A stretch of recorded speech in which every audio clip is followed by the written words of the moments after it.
I welcome everybody to our council meeting for today, the 5th of September.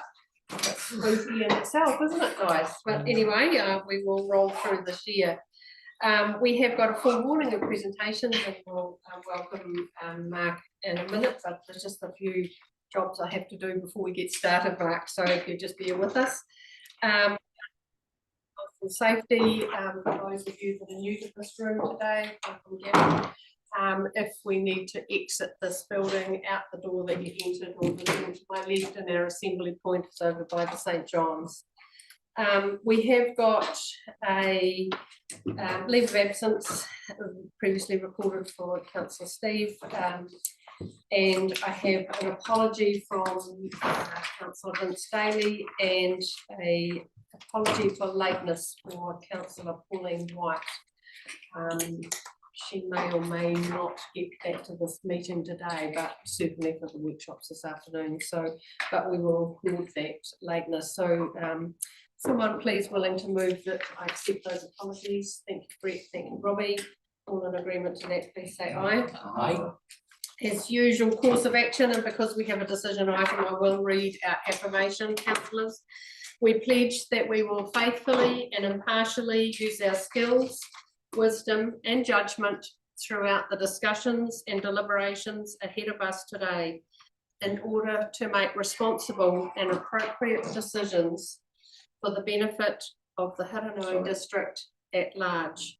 We commit individually and as council to the principles of integrity and respect, and to upholding the values that we believe distinguish and enrich our district. Thank you. In regard to today's agenda, councillors, is there any conflict of interest? No, pretty good, thank you. We are live streamed and recording as usual. Thank you. And I'm not aware of any urgent business for today or any separately circulated information, so we could probably march on. Now, I probably just want to recognise, actually, we've got Tina sitting with us today. Tina is a new member of the governance team for us at Haranui District. So some of you may see Tina in your committee, won't you? Not sure, might be deposited into some of these committees, but nice to have you sitting in with us too, Tina. But Mark, how cool. It's good to see you again. Thank you. Thank you. And today you're representing the St. James Trust, and you've got about half an hour to present on behalf of the St. James Trust. I think you've got some pictures for us to look at. I do. You do? Perfect. And then yeah, that'll take us through to about 10:30 or thereabouts. So are you happy to take questions as we go, or do you want to do questions at the end? What's going to work best for you? I'm happy to take questions as we go. Okay, radio. So councillors, I think everybody knows Mark. He's an icon in our district. He's a legend in his own right. And I just want to acknowledge, I know I talked to Mark on Sunday when I was in Hammond Springs at the but you know, we all know that Mark has such a love, I guess, for Nepal, and you know, I can't help but thinking of those terrible mudslides that have taken so many of nationals and internationals, and you know, Mark does an extraordinary amount of work helping people in that region, and so I just really want to acknowledge that, because often we forget about that, these awful tragedies that happen across the world, and you know, we've got someone that lives in our community that actually lives and works and breathes and supports those people. So thank you. Thank you. And on a similar vein, we here in the Haranui have a huge number of Nepali residents, and a lot of them are New Zealand residents, but they're from Nepal. And almost every one of them will have a family, will have someone they know that's been affected. It's I try and describe it to people as it's multiple Christchurch earthquakes for their small country. You know, it really is a tragedy. So any help that people can give would be amazing. Yep. That's great. Thank you, and thank you for the work that you do with the Nepalese people. So thank you. So how about we just hand over and we'll be listening with interest and asking some curious questions around the St. James. So thank you, the floor's yours. Thank you very much. First, I'd like to acknowledge we've got two other closely associated people. We've got Graham Abbott, who is a member of the St James Trails Trust, one of the founding trustees. And we also are privileged to have Gavin Collis here. Gavin has been our DOC liaison, Department of Conservation liaison, from our very first inklings of our community agreement, and Gavin's been able to shepherd us and shepherd the process through, and so it's been a hugely valuable part of the team that's here.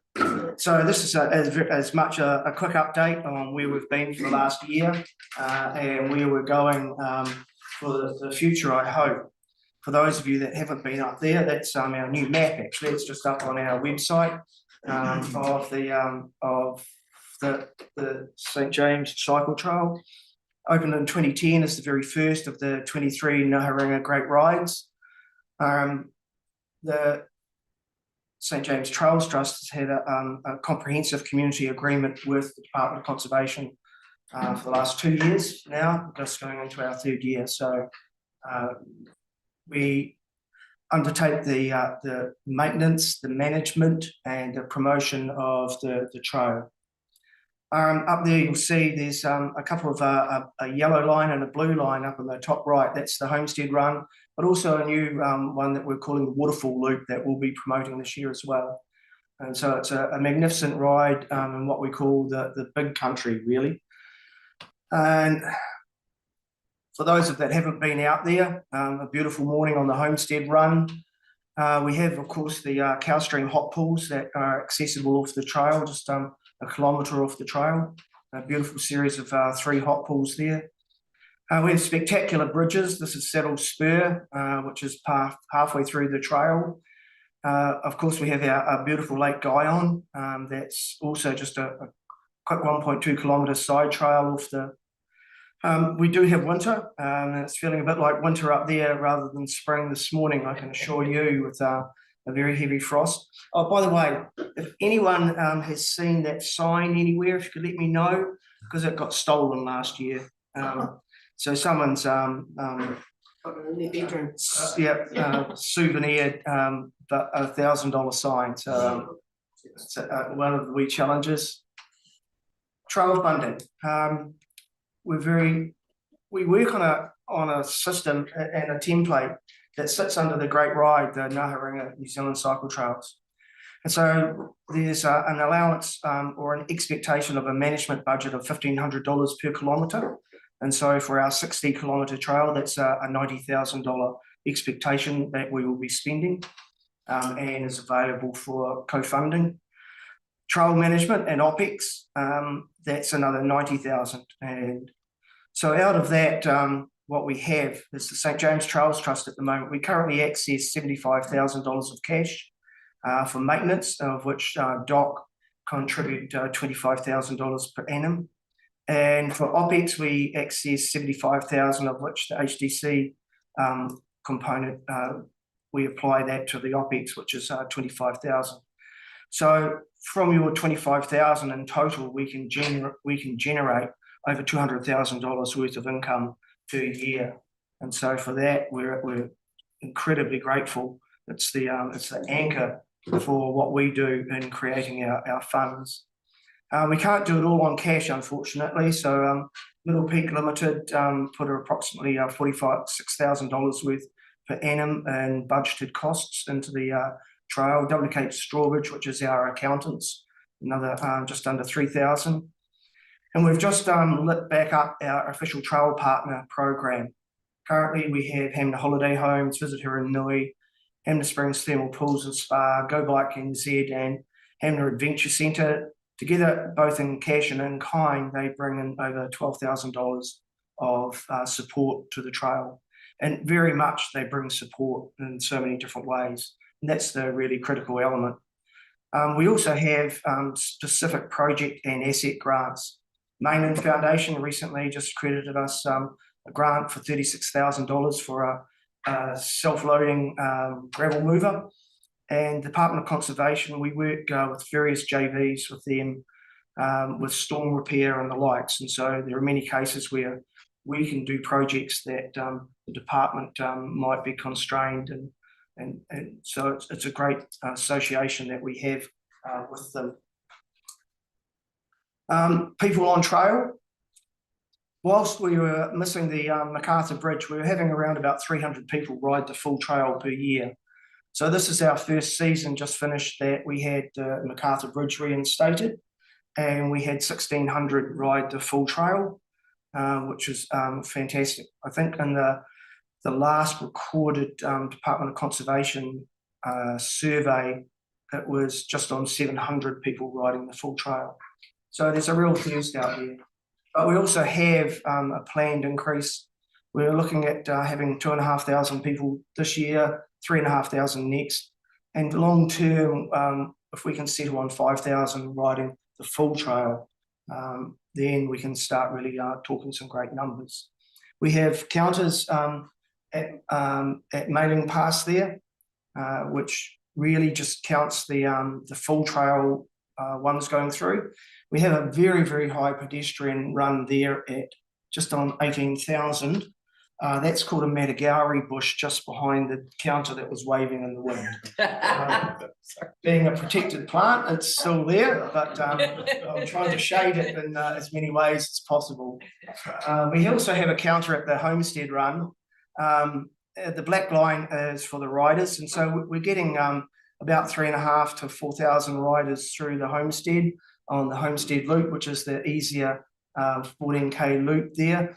You also see a lot of pedestrian activity from October through to March, and that's called Molesworth Cows. So unfortunately, the fence they got in, and so they wandered up and down and had their cars and everything. True. Being a pragmatic person, I know Gavin is a pragmatic person, being an ex-dairy farmer. You just see that Matagauri bush is a protected farm. Just cut the thing down. I would prefer to think of it as the cows as legitimate users of our trail. The Matagauri, that's the same. We won't go there. You're not allowed to cut Matagauri. No, you can't. Was noted. Tell me where it is, spray and I'll get it. No. Move on. How many? Councillor, that's probably just enough for the moment. We're in a public meeting, so we need to be cautious. How many kilometres is the whole trail? Nominally 60 kilometres, but if you do the two side trips, then around about 67.5 kilometres. Yeah.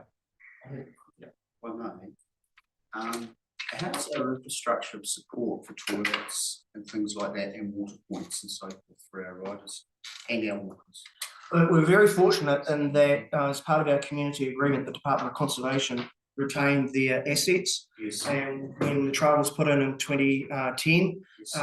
it was well put in with toilets at the start, at either end, at the Waiā car park and over in the Waiā Valley, at Lake Guyon Hut, at Pool Hut, at Scotty's Hut, and also at the finish. And so Doc look after those. We help where we can. In the same token, and I'll talk a wee bit about the huts a bit later on, because they're still retained as a Doc asset. Yeah. It leads me to another question, if I might, if you bear with me. If we go to 5,000 travelling units through there, which I think is an amazing thing, let's aim hard for it, are we well positioned for our infrastructure to cope with this environmentally? On trail, yes. Off trail, our biggest challenge is actually getting people on trail. Right. Over Jacks Pass and up the Top House Road to the Mailing Gate. At the moment, we only have one shuttle operator with only one vehicle. This year will be a challenge for him, just going to 2,500. And the following years will be even more of a challenge. So we are trying to encourage these trail partners to grow with the trail. How about our free riders? They're all free riders. I refer the people who turn up in their own vehicle, drive up to the car park and crack away. So they're doing that, or we've still got the contractor bringing them up as well. Probably anecdotally 20% of people use the shuttle. Yeah. Thank you. That's right. Sorry to interrupt. That's right. As part of our contract with MB and New Zealand Cycle Trails, we are obligated to get quite a comprehensive survey done. It's a challenge for us. We probably have by far the highest conversion rate between riders on the full trail and completed surveys from any of the 23 great rides. But out of that, we get some useful information, and we get our regional economic contribution quarterly. This is the latest one. And so right down the bottom there, you'll see $321 per person riding the trail. That's riding the full trail. And so we've got 1,600 riders. So that's an economic contribution to the Huranui of $513,000. This coming year, if we can hit 2,500, which I'm sure we will, if not exceed it, that will be over $800,000 contribution to the Huranui. And that's from people coming up through here, through Amberley, through Culverden, obviously Hanna Springs. The more people that ride the full trail, the higher that number goes. That number's still quite low because we still have a lot of riders that are only doing part of the trail. Our biggest difference between ourselves and, as you'll see, for all trails, which is almost $1,300 per person, is that they have concessionaires guiding on their trails. We don't. The St. James Cycle Trail as a grade 3 and 4 mountain bike adventure tends to attract people that want to do it by themselves rather than within an organised group. That will change as our trail upgrade goes, and we'll talk about those upgrades in just a minute. So I can see that increasing, but that's the real differentiation. Prior to losing the bridge, the last of the quarterly surveys we had, it was $584 per person. So we need to angle back towards that, and that really reflects people having more than one night in Hanna Springs accommodation, really. Numbers that can grow, which will. The numbers are growing, yeah. That's fantastic. Thank you. A quick review of what we've been up to this last year. A lot of focus has been on the Homestead Run, which is that 14K, working on the water table. We have a pretty unique situation in the St. James, and that the water that arrives onto our trail from rain and from snowmelt doesn't tend to channel down into defined streams, but comes down in big sheets and seeps down. So we need to have a water table on the inside of the trail, which requires a lot of maintenance, a lot of clearing and rebuilding. That was deferred for a number of years, but we're now getting on top of that. The surface again, while the surface was done to a very high level early on, a lot of water scouring and some deferred maintenance has meant that we've lost a lot of the surface. So we've got a long process over the next 5 years of resurfacing the whole trail, and that will change the trail dramatically. We have a new waterfall bypass, which has been absolutely amazing. We're getting magic feedback from the end of the Homestead Run down into the Edwards. So we're just doing gravelling there, both with helicopter and also with power barrow. A lot of our gravelling needs to be done by helicopter. In 45 minutes of helicopter time, I can do 1.5 months worth of my time on the back of a gravel mover. But we still need to pay cash for that. So yeah, it's a matter of finding that. Saddle Spur Heritage Track, that's really interesting because that's one of our many sections of heritage track within the St. James from the old days of the early days, and it's actually heritage listed, so we can't put equipment onto it, and so anything in those areas has to be done by hand. So we're hand benching, and part of the challenge there is and also you'll see the Lake Guyon Saddle Spur, is that we have a lot of pig damage on our trails, so pig rooting and the likes. So we have a lot of maintenance work that needs to be done each year to control those. The Edwards Valley is always needed. I've just had a big digger down there for 3 days, repairing washouts and the four-wheel drive track that we use both for this trail and accessing. Ball Bearing Hill was very aptly named, but we're about to get around that. Same with Charlie Saddle. The Macarthur Bridge, we have this beautiful new bridge. We have a lot of work to do on the approaches, and of course the Waiaua to Lake Guyon. There's always work that needs to be done there. Coming up this year is rinse and repeat everything that I just said. Okay, then we add in 2 major projects. Thanks to the support of Gavin and the team at Department of Conservation over the last several years, we were able to get the contestable, a project through the contestable fund at MB. And so we have almost $2 million fund to do 3 major track off-roading. So Mailing Pass, the full downhill, will all be grade 3 mountain bike.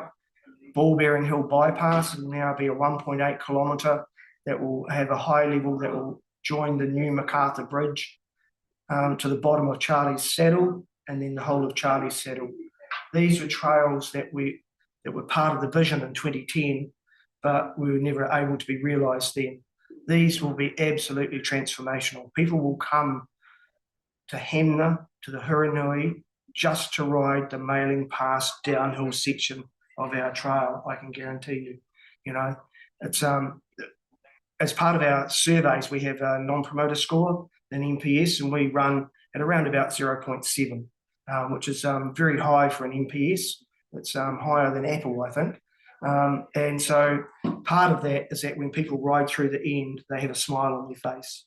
And so these will increase the smile, okay?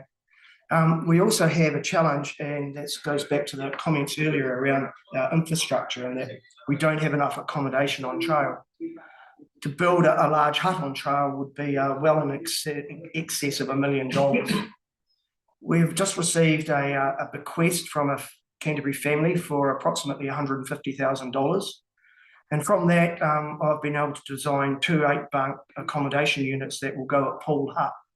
And so Poole Hut's one of our heritage huts. So the idea is to respect some of the heritage that we have there, to renovate Poole Hut as the communal area and have on either side of it these 2 8-bunk accommodation units built to the best possible latest installation and design, but looking like heritage huts. Poole Hut's named after Brian Poole, famous builder in Hemna who established that hut originally. And so we're proposing to the Poole family and to the community that we rename it Pooley's Camp, and we'll have a large shelter, and it will again become a real destination.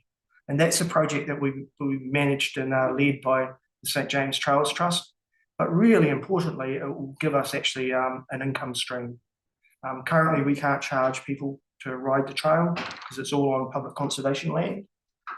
But once we build an asset like the Pooley's Camp, then through the dock booking system, we will be able to have a bookable hut, which is our real aim. So, so for those of us, I'll just take you for another quick ride through. Our big challenge down in the Waiaua is the grass that grows every year because we don't have stock in there anymore. That's actually just prior to the mowing, and the mowing will start again in October. Out past Muddy Lakes, this is really is the big country out there for those that don't know it. Our Saddle Spur Bridge is a magnificent bridge, a great view. And from the top of Saddle Spur, you look up, you look down on the horses, down on the Saddle Spur terraces, yeah, which is a magic view and a really important part of the experience on the trail, all the way up to the very top to Waiau Pass in the head of the Huranui. It's a magic place. Our new MacArthur Bridge is a beautiful piece of engineering. You know, it's only 64 metres long, unlike the new First Swing Bridge at Mount Cook at 189 metres long. But a lot of the design elements were for the new bridge at Mount Cook were taken from the new design that we did here. And so it's a beautiful piece of engineering. Dropping off it, hopefully we won't need to do that anymore. We'll be able to do the High Line and do it. For the last 4 years, people have had to cross that river just down by the big rock down there. And so thankfully that doesn't happen anymore. Our new waterfall bypass up through there is an absolutely magical ride. It's been beautifully designed by Mike Osborne and built by Mike Osborne from Paparoa Environmental. We're lucky to have some great contractors. And of course, the most important thing is when you've got a smile on your face when you come through the end. Just on the other side of that sign, it says a great ride in the big country. And that's exactly what we do.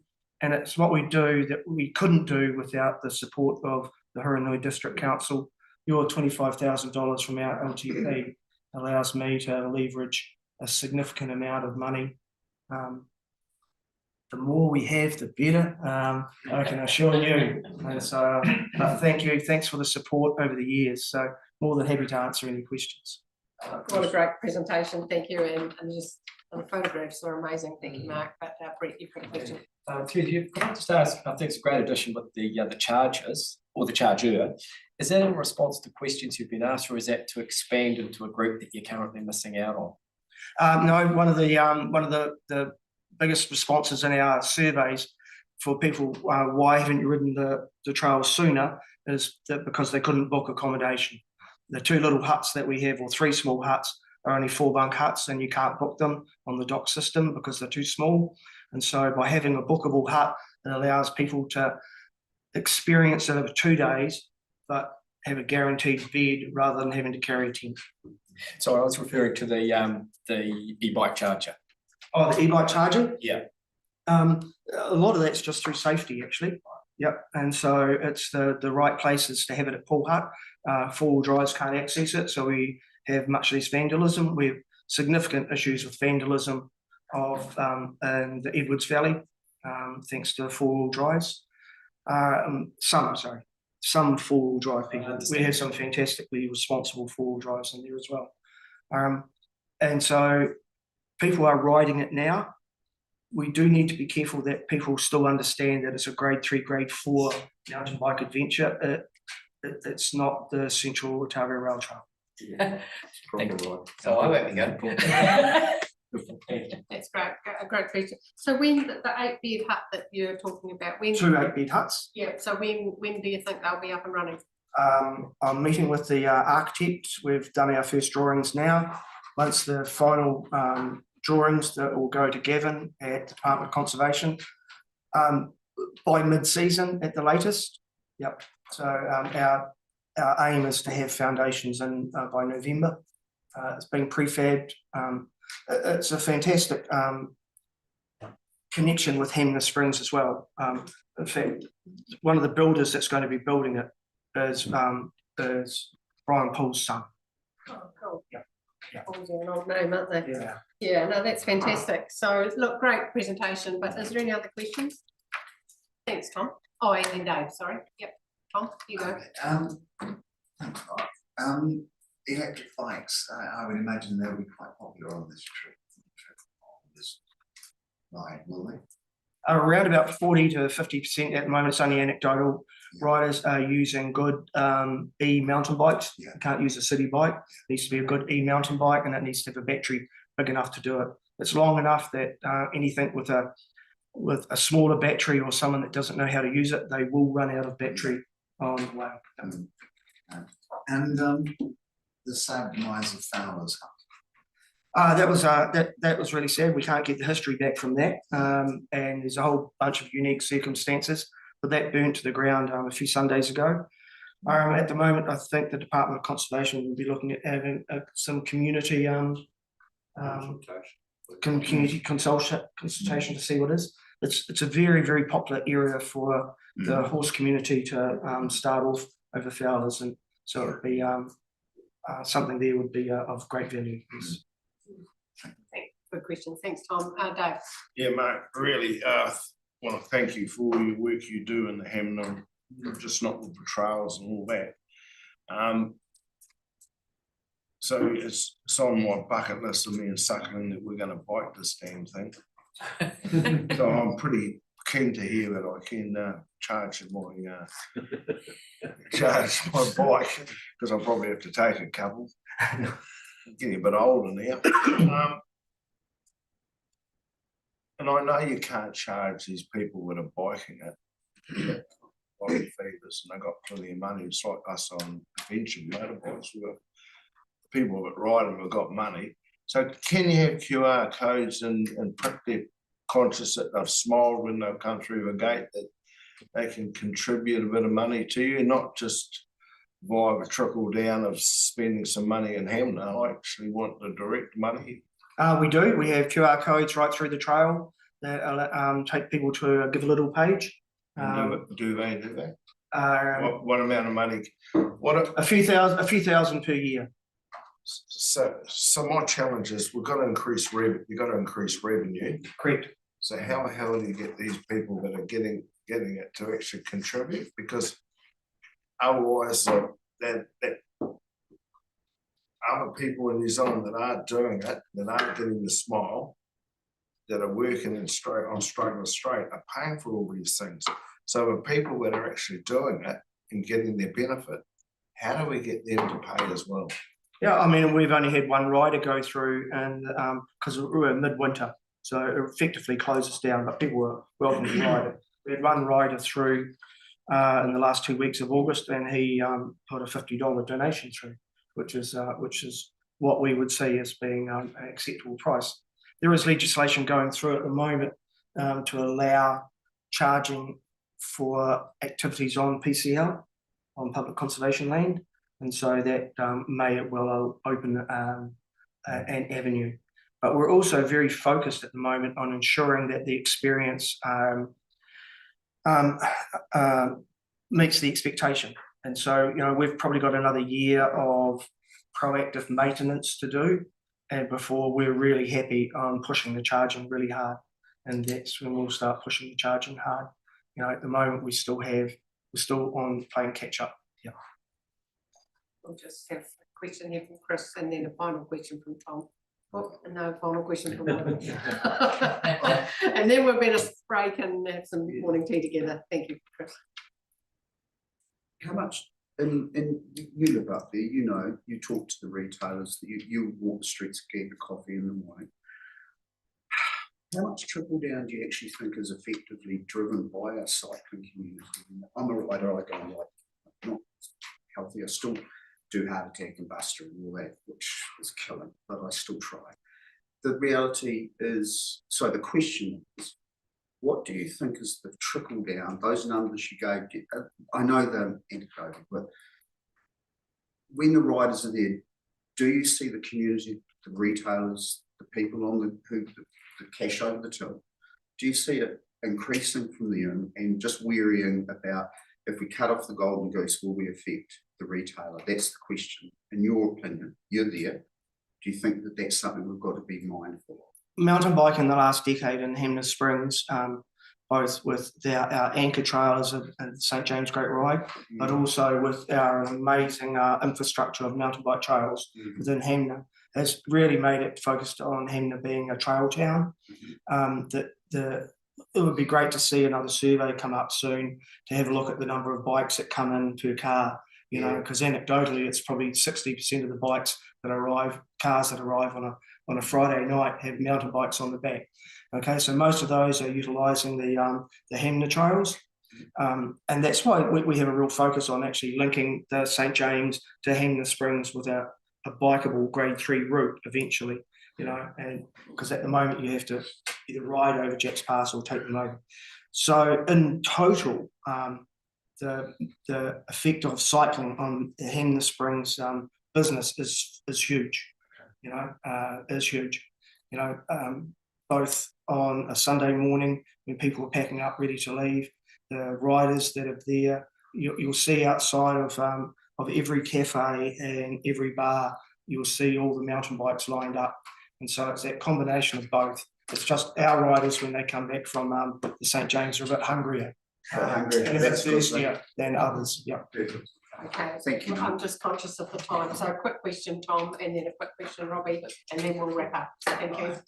Always looking at raising money. I know we can't charge them to go on the track. Could we charge them to park in the car park? No. No.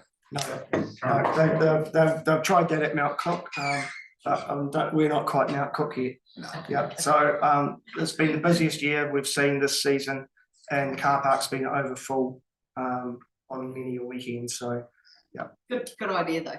Yeah, and Robbie. You mate, it's been innocent country. Presumably this is a cycle track only. It's not because I wondered with the flatter months for people that haven't got the 5, 6, 7, 20,000 bike, can they go and walk it? absolutely. That's we get more pedestrians on the Homestead Run It's a combination of pedestrians and horses, because a horse is 2 pedestrians when they walk through my counter. And so it is shared paths. So there are parts that are cycle and walking only. There are parts that are horse, cycle and walking, and there are parts that 4-wheel drive, horse, cycle and walking. So it's actually a mixture of all of those. Those new areas that we are building will be cycle specific, but you will be able to walk them as well. But unfortunately, they won't be built to a standard to allow horses. Good question. Thank you. Thanks, Mark. Fantastic presentation. Thank you, Gavin, for care and support. It's always good to work with another government department. And Graham, you've been on the trust for a while, so thank you. Fantastic. We're going to break now for morning tea, but councillors, I'll just remind you that we do have another presentation due at 10:45. So somewhat, so you've got, we need to be back here in the room. I'll make it 10:50. Time for bath.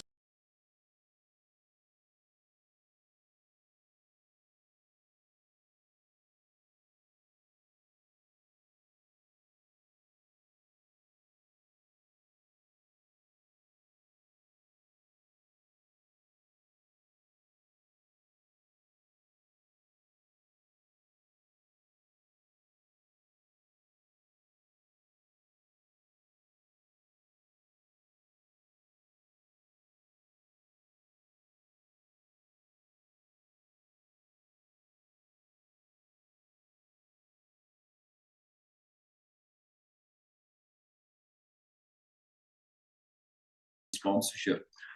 The business model, it's incorporated society, so it's professionally run, but by volunteers, and we're all gardeners among, above everything else. No external revenue, as I've just said. And the committee roles, we just do everything, which is why I guess I'm here today. I've got roles around signage and website and sponsorship and marketing, and there's others doing ticketing, liaison with the tour groups who come in from outside of Huranui, from all over New Zealand actually, so on and so forth. In terms of the festival itself, 29th, as I said, 29th of October through Sunday, November the 1st, 4 days. This year, 21 gardens plus 3 historic homesteads, so 24 properties in total. Roden Cars is our naming rights sponsor. First time we've ever done that. And they came on board enthusiastically around, not that they're a gardening business, as you all know, they've got far other interests, but it came out of conversations that I had with both David Dicker and with Emma, and said, hey, there's a place for you here. Even though you're an automotive business and an engineering business, you present yourselves from a landscape viewpoint with incredible attention to detail and the beautiful panorama of their grounds. And anyway, they came on board and it's been great. We've put more emphasis onto sponsorship, won't go into detail on that. We've had a major refresh of our branding, our imaging, and a great new look to the website. I'm not going to go through that today, but I encourage you to have a look at that at some time, because if I may say it, it puts the Huranui, I think, in a really great light. The website itself is beautiful, if I can say those words. This year, increased emphasis on social media. For example, as the society, as the organisation of the festival, we're up to now 38 individual stories that have been posted on our own Facebook page with 7,500 followers. And that's been growing at the rate of about 1,000 a month over the last 4 months. Direct promotion to key groups. If you ever want to do something interesting in life, go and meet with every retirement home from Rolleston to Rangiora. 53 of them I've face-to-face met with to present the festival, knowing that they are a target market potentially, whether they're forming their own tour groups or whatever. There's a lot of garden enthusiasts in retirement homes. I just mentioned that with a smile. I don't plan to go there soon. Offsetting all of that, one of the challenges we've got, interestingly, in terms of the state of the economy, a major decline in tour groups coming from North Island and so on. There's obviously the economy is part of that challenge. We had great discussions with the Huranui Tourism Board a week ago and today with the council. Interesting piece of, I'm nearly to the end of what I'm going to show, but piece of research we did, or a piece of analysis is probably a better word, across the three festivals, Huranui, Taranaki and Marlborough. I'm not going to go through any of this in great detail, but what you see there, this was for the Tourism Board presentation. We did a deep analysis of how we present our festival versus those other two with regard to the tourism website of that district, in our case, Visit Huranui, what they do on Facebook and what the festival itself does, and where were the bright spots, where were the ticks, if you like, where people were doing it well, where are areas where some festivals, including ourselves, you see a little red cross up there, we haven't quite, got the green tick in there. And in the case of the tourism organisation, we identified an area where there was an opportunity of coordinating between Visit Huranui and the festival on Facebook. We presented it as an opportunity, and the tourism board, thanks Tom for your chair of that, in particular from Sarah, general manager of Visit Huranui, and the Pauls saw the opportunity, said, Gary, we're already onto it. We're planning to kick that off in September. So that was great. The point I just want to place, I guess, on the table today from a council viewpoint, if you look first of all, right across that top line, but the red crosses, in the case of Taranaki and Marlborough, there is no reference to their garden festival on their council page anywhere, let alone on the facing page.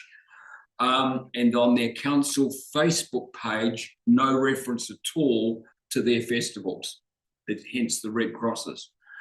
I've shown that document, I guess, for you today, just to put it on the table, and that's all I can do, with the green light, that as a light bulb moment, if you call it that, because I think there's an opportunity there, where in our case, given what we do for the Huranui, we would love that the Huranui Garden Festival has reference on the council Facebook page, as a number of other events and activities in the community are on there. We would love to see the festival in there, and on that, when that's mentioned on the council site, it would be great if there was a live link that would take you over. If you wanted to, press enter and you would go across to the Garden Festival website page to get more detail. Simply done. And it's the sort of stuff we were talking about and are doing with Visit Huranui. We've got those links between us that comes up over there in another green tick, where the others are not doing it as well as we are. It would be great to have that link at the council page level.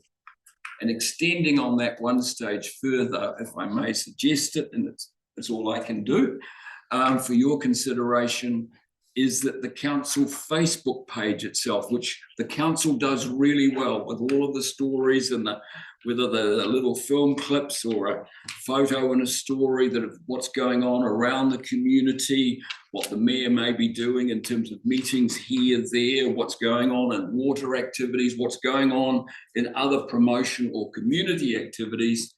It would be great if the council Facebook team, social media team, and I can easily put them in touch with Jenny Cooper, who's here in Amberley, who does the festival Facebook. It would be great if some of our Facebook pages got shared across, but equally, it would be great if the council communication team picked up on some aspects of the festival and posted their story about the festivals coming up, etc., over the next 8 weeks. So that's the two pieces that I'm really leaving with you. So there they are, summarised in those wrap-up points from my viewpoint. We'd like to see the Huranui Council use their Facebook communications to actively cover and promote the Road and Cars Festival across September and October. And we strongly believe that the festival itself should receive mention and an associated link on the council's website opening page alongside other community events. And with that, I say thank you. A nice coloured photo of the festival and a bit of, yeah, that's the information A3 poster, in fact, that I've delivered to every retirement home. Nice, well done. Well, that's a great effort, and hopefully the 4 days over the festival that the community will be rewarded with some visitation. But it certainly does, the way the festival is promoted and has actively progressed over the last few years has been the self-drive promotion.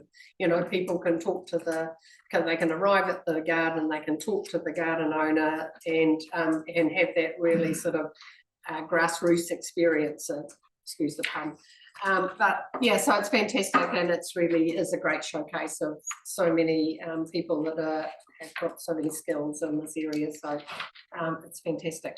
Probably got time for a couple of questions maybe, and I'll take your points around the website and the Facebook page, and I'll have those questions. Thank you. I won't promise anything, but No, I'll host those understood. questions. But maybe just check in to see if there's any questions. You've probably given us a pretty thorough walk through, but may have sparked a question in somebody's mind. Thanks, Brett. Thank you. Through the chair. Thank you, Gary. I haven't really got a question, more of a comment. Lucky enough to live within a stone's throw of Jenny and Chris's place at Blue here. It's just a wonderful festival that has grown, and I just I look forward each year to the rows of cars down Willowside, because I know that's the time of year again, and I mean that seriously.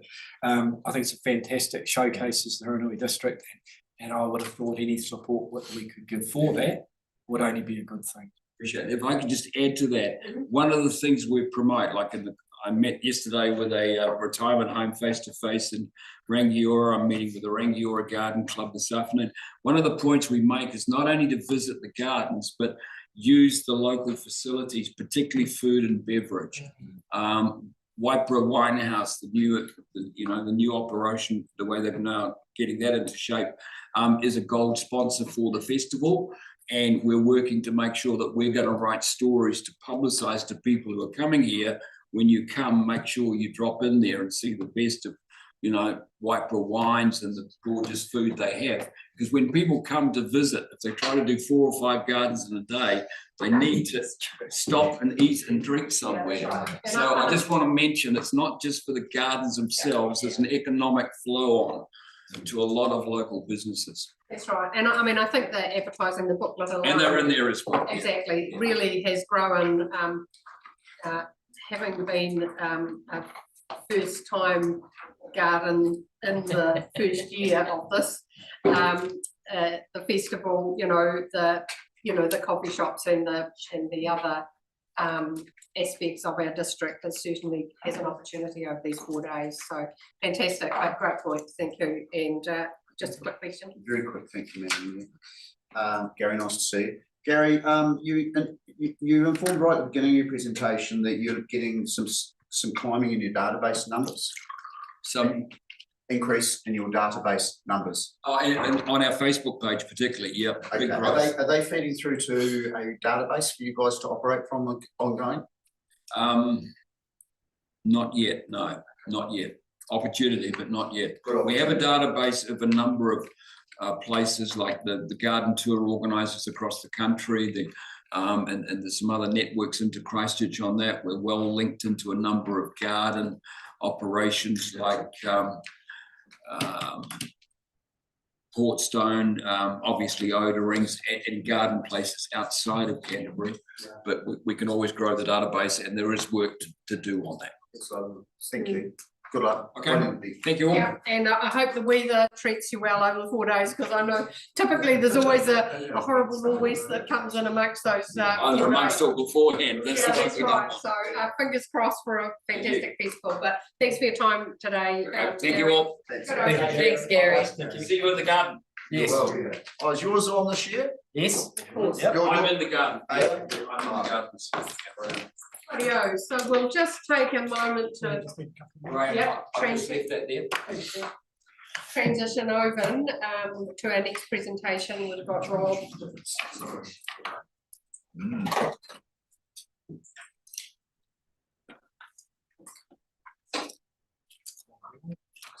Presentation line. Yeah, no, that's cool, yep. Happy for me to help you.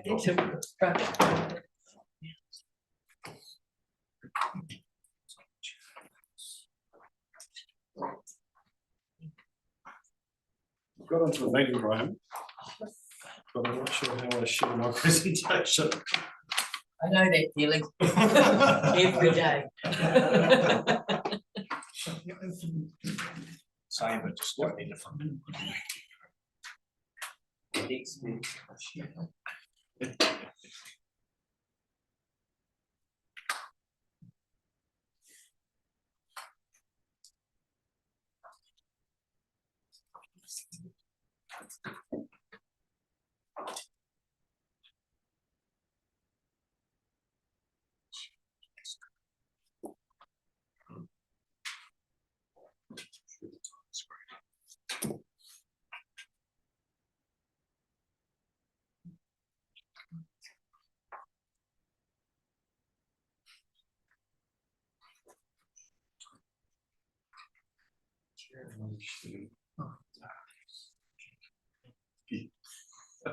You want to share the screen?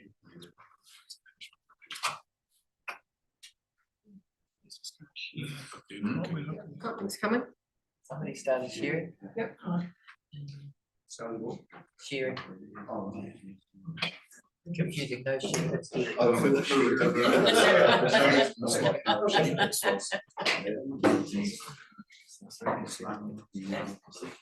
We're good to go? I think we're good to go. Good to go. Well done, Rob. That's fantastic. First test. Yeah. So I warmly welcome Rob to today. Rob Stevens been with us on more than one occasion, a few occasions, shall I say. And with Rob today, we have Daniel King. Thank you, Daniel. And where am I? Peter Stewart. Sorry. Thanks, sorry, Peter. And they're going to collectively give a presentation in regard to Fonterra and the industry, and perhaps some dynamic from a national perspective, but probably drawing down to a Haranui perspective as well. So I'm not sure what's in the presentation, but that'll be fantastic. But just to say also from councillors' information, was it last week, Rob? Rob bought Simon Tucker. Thank you. Simon is, what was his role? Sorry. Director External Affairs. Yeah, Global from External he Affairs. was down from Auckland and just wanted to touch base with some sort of some real-time influences around the district. So we had half an hour or 40 minutes or whatever conversation around the Haranui, so which was a great conversation. So thank you for thinking of Haranui in that regard, Rob. But how about I just hand over to you? Yeah. We are running a shade late. We do have somebody else coming in a presentation at 11:45, but we can manage that. So you know, don't rush because of that. So Yeah, we've just got some slides we want to sort of go through. I think it'll probably take 15-20 minutes. Yeah. And then what I thought would be really useful is just Q&A. So whatever's top of mind for you guys. You've got a farmer expert and you've got a tanker expert. So we should be able to handle any of those questions. First of all, really appreciate the opportunity to present to you guys.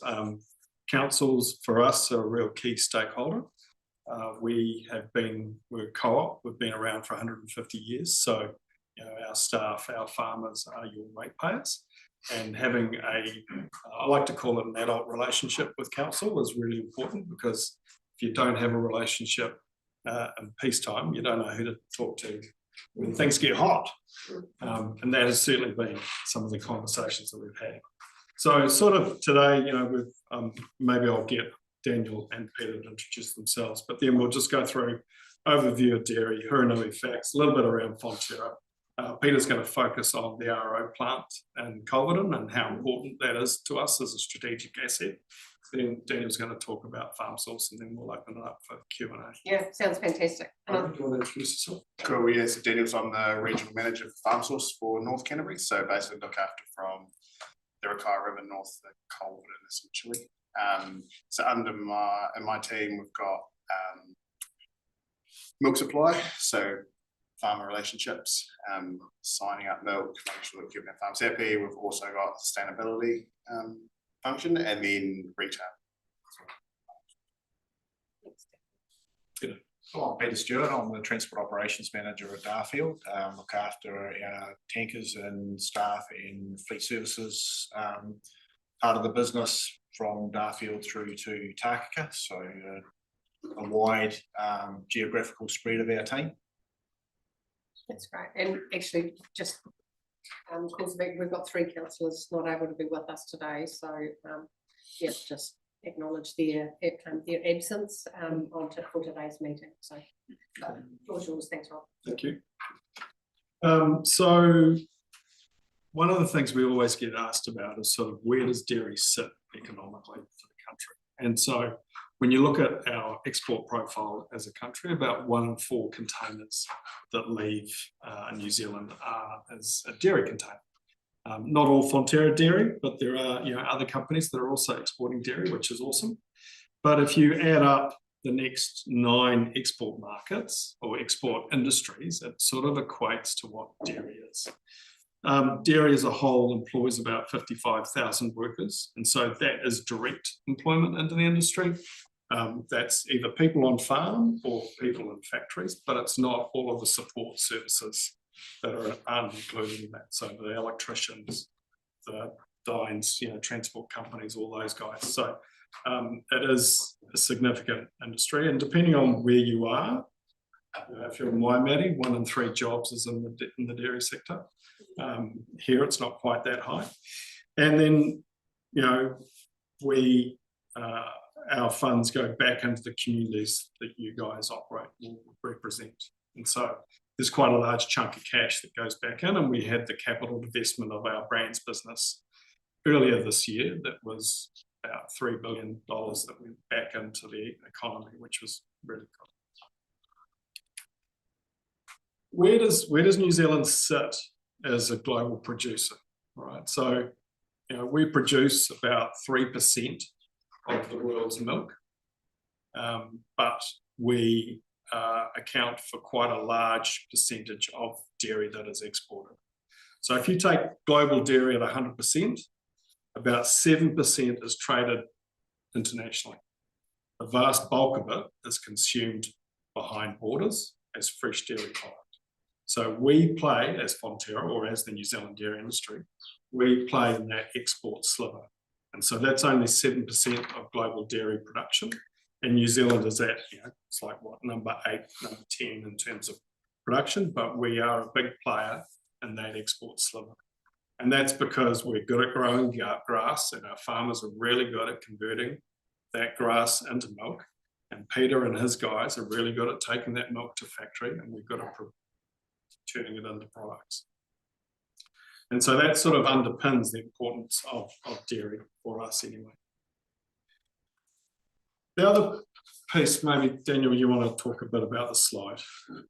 Yeah, so we, I guess if you look at that pie graph on the left, that's sort of that breakdown of our milk. So you can see a massive chunk of that is actually water, which Peter will probably touch on when he starts going into the RO plant in Colborne and how that, I guess, adds value to us. The graph on the right, I guess one of the key things, and Rob probably touched on it already, we are a pasture-based system, which is probably one of our differences from the majority of our competitors globally. And so because of that, our milk supply, which is your blue line, follows quite closely to that pasture curve. So our farmers deliberately start calving on a certain point, and then they try to match their supply demand to that pasture curve. So I guess that comes with its benefits and its challenges. I guess when you look at, workload and stuff on Peter's team, you can see that blue peak through September, October, November. Obviously peak milk, a significant amount of milk to pick up across the country. So tankers are working pretty hard.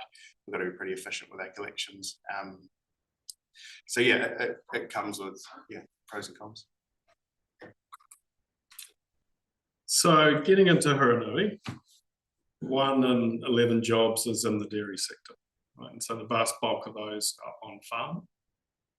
It's about 8.5% of employment, but it makes up about 10% of your wage bill. And so this is data that's about 1.5 years old, but still relevant. So it's over 400 jobs for the district. And in terms of GDP, quite a significant contribution. The dairy jobs are worth, based on this Economic Sense Partners report, about 24 million to the district. So significant. Daniel, do you want to talk to this one? Yes, I guess just touching more on those facts and figures. Fonterra's, obviously we've got the reverse osmosis plant in Culverden. We've got a Culverden farm source store. We've got 6 employees there, and then approximately 100 shareholders across the district, and doing in the vicinity of 36 million kilograms of milk solid. So I guess current milk price now is sitting between 960, 980. See off like that. So obviously a bit of money coming in. And then I guess from a farm environment plan, obviously all our farms have farm environment plans. We've got a team on the ground that go out. But they're obviously slowing down doing them now because everyone's got them, but we've got a sustainability team that supports farmers with that. And we also provide all our farmers insights reports using our data from our the data we collect from our farmers to try and help them understand where they sit performance-wise. And then the other piece is that we've been an active participant on CDM and in particular RAG Group. So there's been a few weather events over the last 10 months or so. And so we've been supporting our farmers, but also working closely with communities around that space. And it's sort of not a new area, but it's an area that we're leaning into, given the fact that a lot of these weather events are going to be quite specific, quite limited impact, significant for those that are impacted, but might be quite tight geographically. And so from a Fonterra perspective, it doesn't hit our sort of national standards, but it's how do we actually turn up and support those farmers during those events. And so most recently we had the Kaikoura weather event that fortunately happened when we weren't collecting milk. But prior to that, we had the wind event that was pretty significant. That was both, Culverden, South Otago and Southland. And so that was quite a chunky event for us. The other fact that I learned today, talking with Peter before we came here, was that we've got 7 tankers based in Amberley. And so that's quite significant as well. And we're also partnering with MSD and Sanitarium around Kickstart breakfasts. So there's a number of schools in your region where we turn up in community as Kickstart.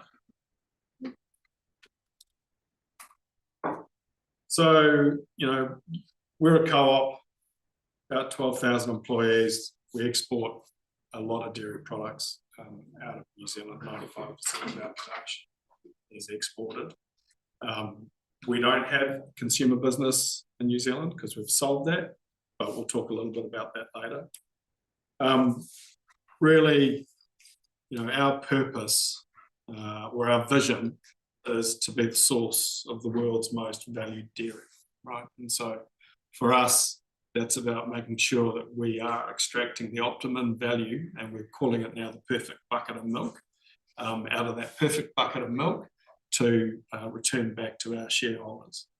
And that perfect bucket of milk, if you think about it, if you make cheese, you're left with byproducts. If you make butter, you're left with other elements. And so not all that optimization piece is really critical for us to return that value back to farmers. And as part of the divestment, we're doubling down on our choices. Okay, so we want to be the co-op of choice for farmers. And so Daniel will talk a little bit about that. We want to focus on our ingredients piece. So we're really good at ingredients and food service and working with customers. And we want to invest in operations in the future. So we're going through a transition. We want to future-proof the co-op. So we need to make sure that we are lean and efficient, and because that'll drive that value for farmers. And Daniel will lean in on our sustainability position as well. So the outcomes for us really are focusing on shareholder returns, stable balance sheet, and an enduring co-op. So we want to be here for another 100 years. Co-op will shift and change, but that's the ultimate aim. So we've got really significant change going on. We've sold our brands business. So you would have been familiar with brands like Perfect Italiano, Anchor, all those things. So we have got out of that business. We've sold that to a French company called Lactalis. Sold it for just over 4 billion, of which 3 went back to farmers. But what that's meant is that we're doubling down on the things that we are good at. And it's also opening up a lot of opportunities with our customers, because our customers are no longer our competitors. And so we're able to have a very different relationship and mine different value out of that relationship. So it's a really interesting time to be part of the co-op. All right, you've heard enough from me. I'm going to hand over to Peter. So thank you for having us here this morning. As I said, my role is with the transport fleet and maintenance and everything of the fleet. The area up here in Haranui is significant to us, and the RO plant, as Robert talked about, just so everybody is aware, that's a reverse osmosis plant, so it allows us to reduce about 50% of the water out of the milk, which means transporting between Blacks Road at Culverden to Darfield significantly reduces the number of movements on mainly on the main road, obviously, but certainly out of the region and through Amberley, where there's always lots of congestion, sort of start and end of day, etc. Great for the community and the businesses, but for traffic flow is not the greatest. So reducing that by 50% is quite significant for us, and it allows us, where we can collect milk off farm, to concentrate with our fleet to do that off farm, because we don't have contractors collecting from farm, because we manage the samples for the suppliers. It's one of the most important things we do, because that's what they get paid on. As part of that infrastructure, should we do the? Oh, yeah, sorry. This one first. I guess this is just a graphic of the 24 hours of operation of our tankers nationally. The movements. This was quite early on in the season, probably scales about a third to 50% of what would be through the peak. You can see the movements from our base at Darfield when this was done up through into the Haranui, and that would be direct off farm with a few trucks heading further north, which is what we use our strategic base in Amberley here for primarily.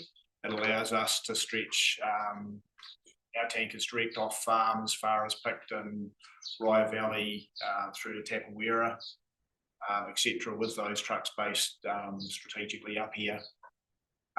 We move through the peak about 600,000 litres a day out of the upper south back to Darfield. So having that stretch helps us, and then we have transfer stations further north to help us, that contractors can move a lot of that milk for us while we're concentrating off farm.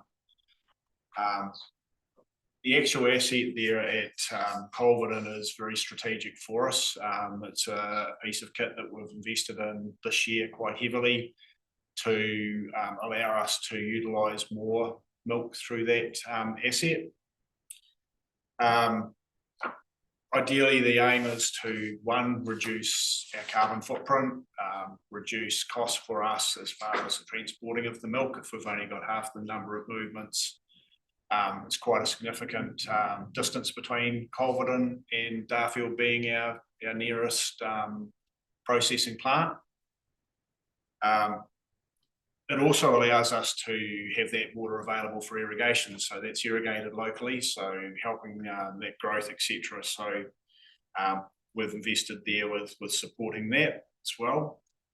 Just to give a bit of the idea of volume, in that Culverden basin is about 1.7 million litres a day. So if you look at what that movement would be without any concentration, it's a significant number of tankers, one, logistically, to have that amount of stainless steel available, and secondly, the presence on the road grows very quickly. Over the Haranui altogether, just under 1.9 million litres a day collected there over the peak, which for us is the very end of October, beginning of November. But our peak is quite a slow curve given irrigation and everything. It doesn't peak and drop quite as quick as other parts of the nationally. So we do prolong or have a prolonged period that we're bringing out a lot of milk or processing a lot of milk. Logistics wise, bringing down any number of movements helps us significantly, and that allows, as I said, for us to concentrate off farm with the use of the contractors. We've also looked to increase our capacity on our own tankers, utilising route specific permitting this year to collect off farm for the first time. With that, we've built 11 trailers this year, one pictured on the slide. Dimensions wise, no longer than our standard fleet, and at 54 tonne, these still meet general access weight flexibility, axle weight flexibility. So the axle weights are the same as general access 46 tonne as far as overall axle weights. So a lot of work in maintaining that sort of level, because obviously we care about the roads as well, because if we're not looking after them, we're not looking after our drivers, and you don't want to be paying for our presence on the roads. So quite significant though with reducing the number of loads to get in there with an extra close to 4,000 litres on a unit is significant for us in that space. Something we're very proud of is our compliance levels with NZTA and CVST. We are allowed some graces because of our compliance levels.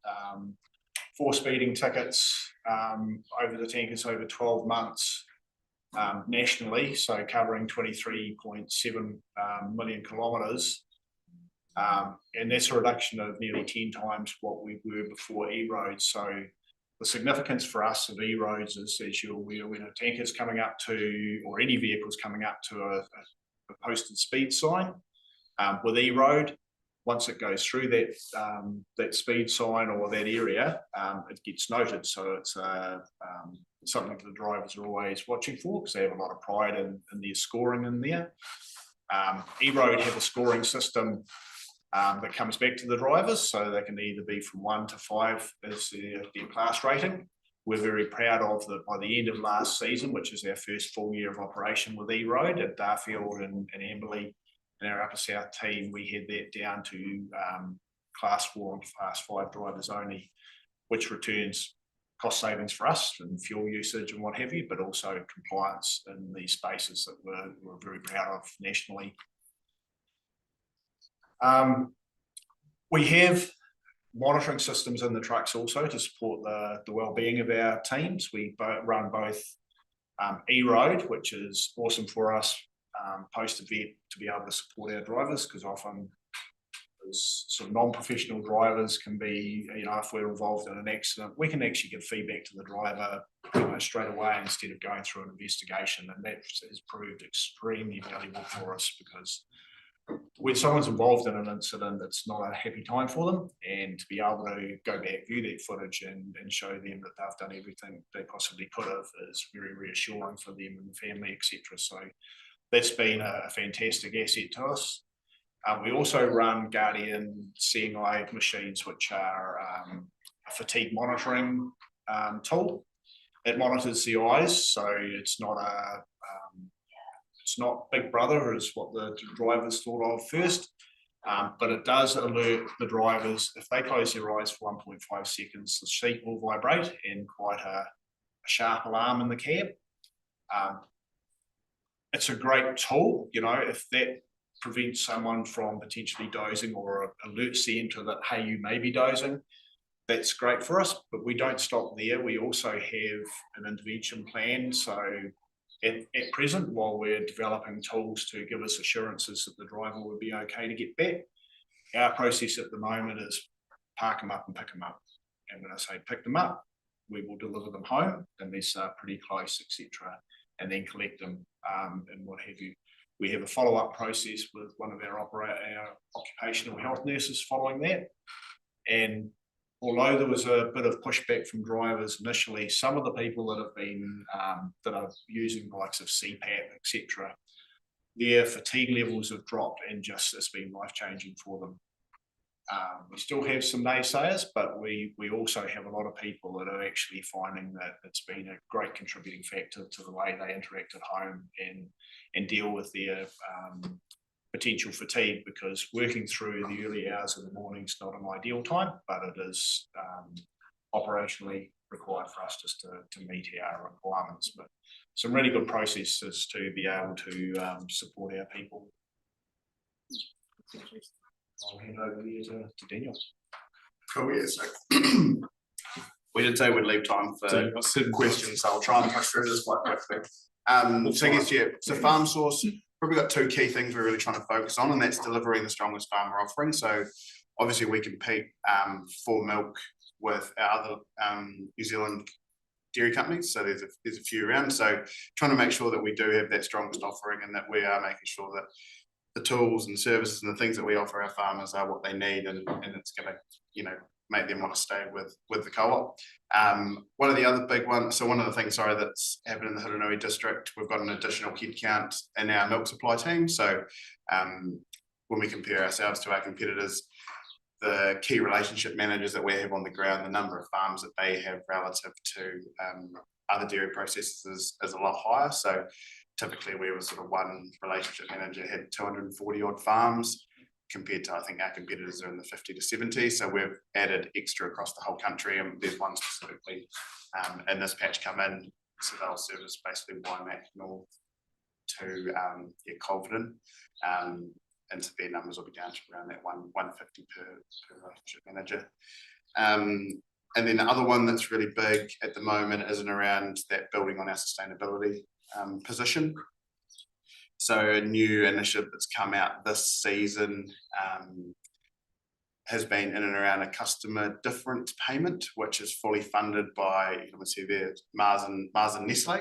So they've put a pool of money in that basically has been split into 2 different buckets. One goes to all farmers. They can apply for, it's called On-Farm Solutions. So technology, there's a whole lot of different funding options that they can get access to. So last season it was in the vicinity of $1,500 per farm, and it could have been for anything like pasture monitoring systems. There was some animal health, genetics, herd improvement, to try and help drive efficiency on farms. So when we think about, obviously emissions, we're trying to tie that back to that efficiency story and support our farmers to be more efficient. And then the second part of that customer difference funding goes to paying for the lowest emission milk in the co-op. So any milk below, they call it 710, we probably don't need to get into the jargon, but anything below a certain level is your lowest bucket of your lowest emission milk. And then there's a funding that goes with that. So it's anywhere from 10 to 25 cents per kilo of milk solid. So within this district, that went to about 1 in 3 farms. So probably quite a significant number. When we look across the country, I think we had in the 600 farms receive some form of payment. So quite cool for this catchment. And then the other one, we obviously have our cooperative difference payment, which is a redistribution of milk price, where we basically signal things that are coming to our farmers and we try to reward early adopters. A new add-on to that this year has been what we're calling an emissions excellence payment. So that goes to any farms that have reduced their emissions based on their 17-18 baseline. So as a co-op, we've got a goal to reduce our emissions by 30% from our baseline by 2030. And so based on the years 17-18. So I think 100% of the farms in the Hiranui district all received some form of payment. So all of them had reduced their emissions levels based on that 17-18 baseline. And then what we're trying to do to support our farmers in the space. So I talked about that sustainability team that we've got. They're out on farm trying to utilise the data sets that we hold, which are getting quite heavily utilised. So it's a data set that not many others have, and we're obviously trying to maximise, what we can show our farmers and then what we can use to show our customers as well what we're doing. So they're on the ground trying to create we've got an efficiency service where they're sitting down with farmers looking at the data and trying to help point them in different directions and help them realise some of the opportunities they could maybe jump into. So, yeah. That's us. Well done, that's fantastic, and thank you for the, yeah, the range of topics you've given us today. You know, I think that's really helpful, and you know, just some of the stats that, you know, your employee status across the Murray Basin mostly, you know, and the contribution that makes. It's good for us to hear that in that context. Just the curious question from me, maybe, before I open it up. The plant at Blacks Road, the reverse osmosis plant, is that a viewable, you know, could we as a council come and have a look to see how that works, or is that not a goer because it's, you know? I'm not sure that it would be an exciting piece of kit to watch. Do you reckon? Okay. I was just kind of curious. Absolutely, it would be open to have a look at it. If all's going well, you see no milk. Okay. You get a bit of noise as it's processing, but we're pumping into the air through the day. Historically, we've started processing about 4 o'clock at night and run through the night. But you don't see any milk, obviously, other than the unloading and just disconnecting a hose. There's not a lot visibly to see. Okay. Having said that, if you guys want to go out and have a look at it, we'll be there.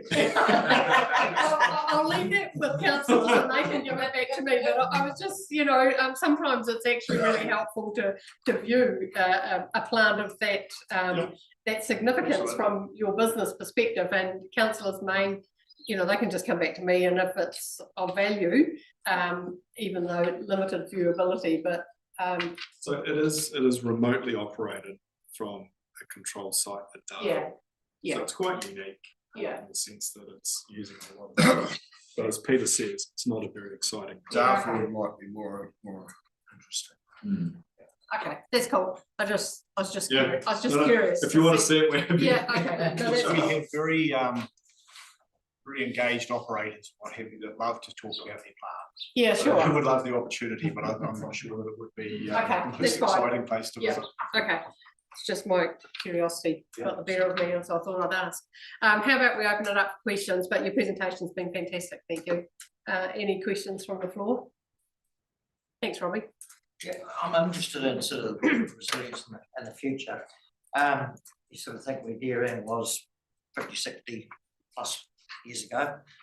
I expect to see them down at Tekapo and places like that. And you see where it is now. We've got the luxury of water and land, and we're doing things largely at primary, you know, same as forestry, largely at primary level in New Zealand. But we won't necessarily always have that. And I'm not saying this is where we go, but I saw an extreme version at the other end on Clarkson's farm, you know, where they had a dairy farm on a barge in the city. You know, and that was kind of like they're pushing the envelope, but they're looking at where things might be 50, 60 years ahead. So I was just wondering what stuff is Fonterra doing there to where, you know, it's like the sheep, the wool, you know, things cycle, and I'm thinking, where do they see things in the future, or what types of things? You know, you're in the second processing now. Will that come back, that sort of thing? So I'm going to talk while Daniel thinks of a really smart response to that one. But you know, part of our value is making sure that we extract the optimum amount of value out of the bucket of milk. And if you look in the South Island, we've done an investment in UHT cream down in Edendale, and that's 150 million. We've also done an investment in Studham of a protein centre. And so that makes a specialist protein for a customer. So that's pushing us up the value chain. And then you're looking at investments that we're making in biomass boilers and electrode boilers, and also butter and butter plants and Planty Boy and stuff. So from a site perspective, we are trying to increase the value that we're getting for the milk. And then from a farm perspective, I think there's a whole lot of stuff that we're doing around on-farm efficiency that is also looking at driving that profitability for farmers. we, the challenge that we have is that, pushing behind the farm gate is not our business, it's our shareholders' business, but we can support by providing data. So if you think about other industries, we know our farmers have a lot of data. And so that's what that insights report that Daniel was talking about earlier gives farmers a view around what is the impact of things that they could change on farm to improve their resource utilisation and their profitability. Any thoughts? Yeah, I think it's trying to support our farmers. I guess the difference between us and a lot of other industries is that because we're a cooperative, if every farmer wins, then we all collectively win. So it's trying to get everyone on board, and that's probably back to that efficiency story. Like, we're not actually, farmers are competing against each other in a roundabout way. So it's just us trying to support that on-farm efficiency and create those sustainable businesses that go on for generations. And obviously, running a profitable business is usually key to that. I think, to Rob's point around like products and innovation, you'd see one of the key things that they're really trying to focus on is that innovation. I guess as consumer trends change, it's trying to keep ahead of the curve. So some of those specialized proteins are you're starting to see, what are the new fat loss pills everyone's taking? GLPs. That's probably been something that's come in recently where, we're able to provide a specialist protein to fit some of that market. I think the other thing that blew me away coming into Fonterra was all the things that proteins and milk goes into. So pharmaceuticals, your casings going into or your pills and stuff like that. So I think it's just trying to make sure we lean on that innovation to keep ahead of the curve. Right. I know Dave's a really proud dairy farmer, and he's got every reason to be proud, because actually when I hear the collective think of Fonterra, it's, you really are aspirational to lift the bar of everybody in your collective, and I think that's something to be admired. So thanks, Dave, and then I'll go to Chris. Transport really, and it's to confirm to what I keep telling these guys, and it's mainly for D&Z's, our operations roading manager, because I always tell them that our truck drivers, I've got two sort of questions. One, Achilles heel, and I know part of it is our Fonterra drivers are the highest paid on average truck drivers in New Zealand, probably $50 plus an hour, which is good. My worry of that is we are creating steerers and not drivers. That's one part of it. Now, the other thing is you've talked about the axle and the heavy loadings of the H's getting up to 55 tonnes. And I understand that trucks do damage when its axles and incorrectly loaded, Dan. With milk, it has to be correct. It's flat and correctly loaded. And Fonterra is so anal that they won't take another 100 litres of milk if they're overloaded. So, and I know that your mapping programs will only let you turn left instead of turning right and doing all these things. So have you got the ability that Dan can give you a list of our high risk roads that you're going to damage? So don't go down that road fully loaded. Is there some workarounds that we can do to keep your heavies off it? Because I did read in the paper the other day where Carterton was looking at levying and increasing rates on forestry and milk tankers, because of, CEO will tell me our milk tanker will do the same damage as what the forestry truck will do in 1 month in the middle of winter and pump the road up, and I will disagree. But he will tell me that you will damage my road over 40 years or 20 years, as much as what that forestry truck will. But is there a workaround that you can keep the roads all our poorly constructed, to keep them down to whatever? A long way to get to it, I guess one of the big things is that we haven't gone to milk collection off farm under route specific permitting up to this year. We haven't implemented yet. This is a new step for us. We've been running under 50 max operation, which is now a pro forma design through NZTA and the governing bodies. One of the things is, as you've suggested, is that our units do load very well. They're well balanced and load to a certain degree. Part of our metering system is that they stop 600 litres short of legal capacity. That means that there's no way that the milk should be below the agitator level of having to leave milk once it's below the agitator level. It also stops 100 litres short of capacity, because often with the size of suppliers in the region, etc., and especially in the Central South Island, it's often a split pickup. There'll be more than one truck in to collect. So we have loading restrictions, and there's alerts on our scheduling system, which is done centrally through team in Hamilton. The driver's name goes red if they're overloaded, or it's planned to overload. So if they've put another split pickup on them, etc., or they're not going to clean it out, that'll actually be highlighted to the dispatch before they go there. Under the operation of Milk X-Farm, under route specific permitting, it is exactly that. It is route specific. So the roads that would be operating at capacity, because mostly we're picking up and we're not fully loaded in a lot of our more outlying regions, which is often where there's restricted structures, etc. Our mapping system does capture any structures with limiting weights, etc. One being lots of the Long Plantation Road in Culverton. There's some wooden culvert structures up there which we won't use loaded, but we have routes from all our farms that on pre-approved routes. So we've worked extensively with the councils and that over the years. I'm not sure whether Kate Murray is still about, or I was working with Kate back in 2020, 2021 when I was doing some project work around this.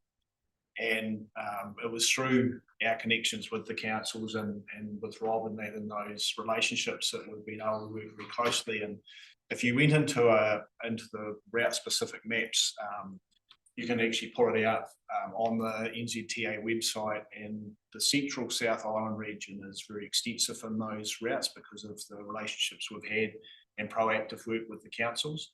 And our mapping system with national maps that create our routes for the drivers. And the reason we haven't gone to this until now is that we couldn't guarantee that we could give the driver the correct route when using the roads under route specific permit. So we're comfortable we've reached that point now. So from that point, we're not looking to, or we are very active at making sure we're not using structures or parts of roads that don't meet that pre-approved. So it may mean we start somewhere, and it may mean that we have a restriction on a farm that is first pickup only, sort of on a scenario, so that we avoid those parts of the road. Does that sort of answer your question? Yeah, that's what I'm, just knowing what our very vulnerable, not just structures, but our vulnerable roads that we don't want to take. And obviously our presence over the winter is significantly diminished as far as movements, etc., with the volumes, because we're Central South Island looking at probably close to in excess of 20 million litres this year. Through the winter, we're collecting maybe 800,000 South Island wide, so quite a significant difference in use of the roading and that over those vulnerable periods where it is wetter. And the other part was the challenge to getting drivers. We're not going down the route of getting like they did in Auckland, where they had to just establish 500 heavy traffic licenses. I'd like to say we have top of the line. We certainly put a lot of effort into them with our driver training. Each driver does an assessment every year, but we have, the same as any employer, an opportunity given over an interview, etc., with some of the people we take on. But we certainly take our responsibility very seriously if we have outliers, and the likes of E-Road is a good telltale for us. The fact that we've lifted our game from 2 and 3 star drivers to 4 and 5. And we are very proud of the feedback we get, but we also have sometimes where drivers aren't proud of what they do. Sometimes you can have times where you pull out from a road and sort of go, oops, I probably shouldn't have done that. That we have to make contact and we do that if we have complaints, etc. But in general, we'd like to think we always perform pretty well, but there's always outliers, and I know that we have to go and replace posts now and again, so we do have oopses. Thank you. Just building on the heavy roads, about 30% of the Ks that a tanker does is within, or sorry, a third of the Ks that a tanker does is within 5% of max load level. So that sort of gives you an idea.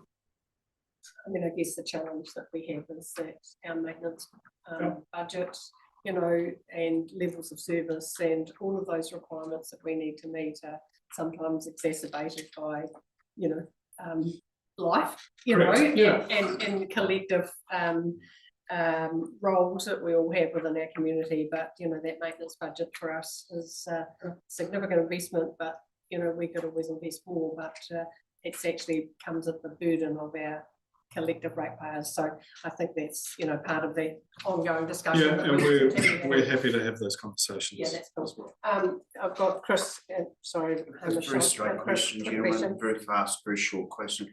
When you sold to Lactelius, do they still draw their milk from Fonterra under the trade agreement? So we haven't lost out on that whole with that arrangement. That was all the question was, guys. Thank you. Easy one. Thank you. That's good. Well done, Chris. Well, I was Top just marks. curious. Chocolate fish. Okay. Chocolate fish. I'm going to finish with Toby. Have you considered all co-investing in bridge structures so that when bridges are being replaced, that we design them to a heavier load so that you can load a heavy load in the future? We haven't thought about that, but we're certainly up for having that conversation. And we're certainly open book as far as our movements and that, so that if it helps with information as to where our movements are most concentrated, weights, etc. We've shared that with councils and that previously to try and help with that maintenance planning, etc. So that'll sit with Dan and the team and that conversation. I mean, if there's a conversation to be had, really better to have it rather than Correct. So I'm going to finish. I've got a quick question coming here from Robbie, I reckon. Yeah, just very quick question, curiosity. You've got a big fleet, there's the electric hydrogen alternatives still a wee way off yet, they've We have 6 trucks hitting the road this year, full EVs. They'll be centred in the Waikato because obviously the infrastructure set up is quite expensive. They're heavy batteries. They are long to fit the batteries in to get a reasonable distance, but the ones we're putting on a range of 6x4 because 8x4 is in our normal configuration. We can't fit enough batteries in there to get the range. So for around that 300-350 kilometre range, we've settled on Volvo and Scania's 6x4s. So one of the negatives of those is that they run super singles on the front and are heavy.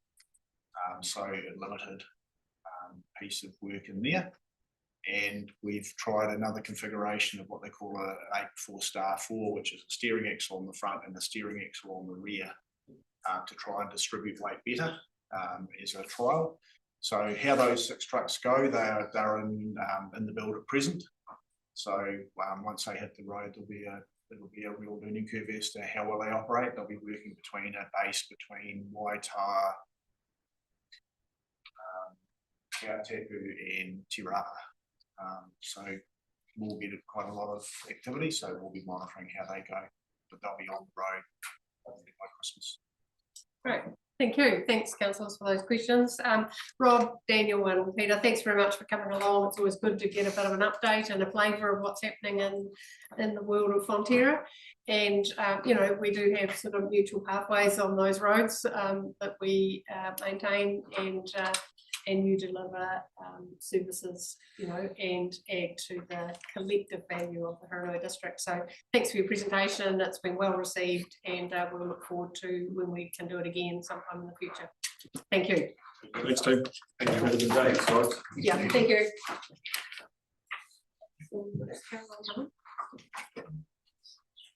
Yeah, no, we've got Kevin first. Kevin, is Caroline coming? So apologies from Caroline, she is now still in Australia.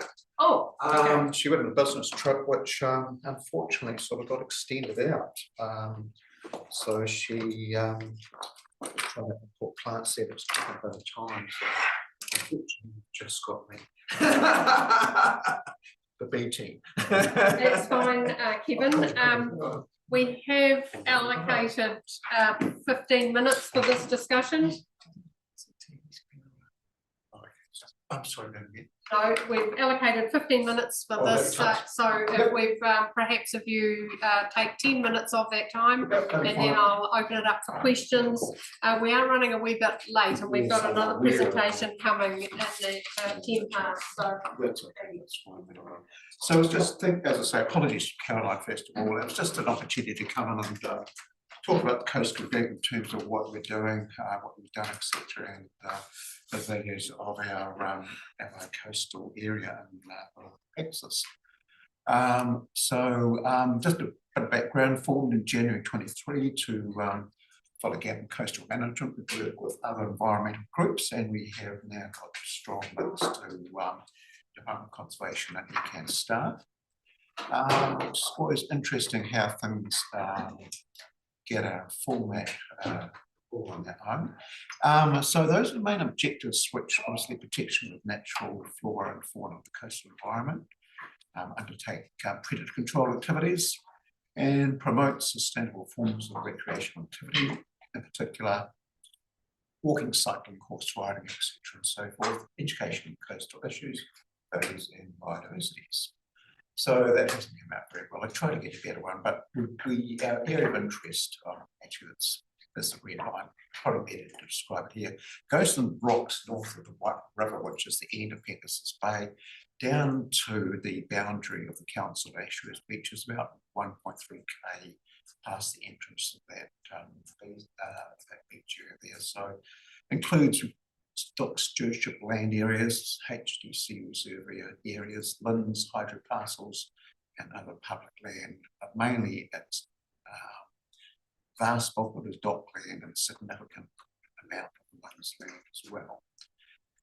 So it's got two main river mouth lagoon areas, the Waipara and the Kauai, and 4 wetland areas, 2 up at Amberley, the North Lagoon, the Mimingoto, and down at Ashurst, 2 ponds, the North and South Pond. And Ashurst, there are areas of salt plain area as well. And that 18 kilometres of coast is basically the last largely undeveloped area in Pegasus Bay.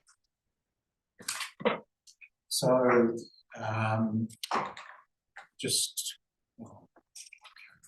so it has high biodiversity values in terms of Department of Conservation and their priorities, and also with ECAN.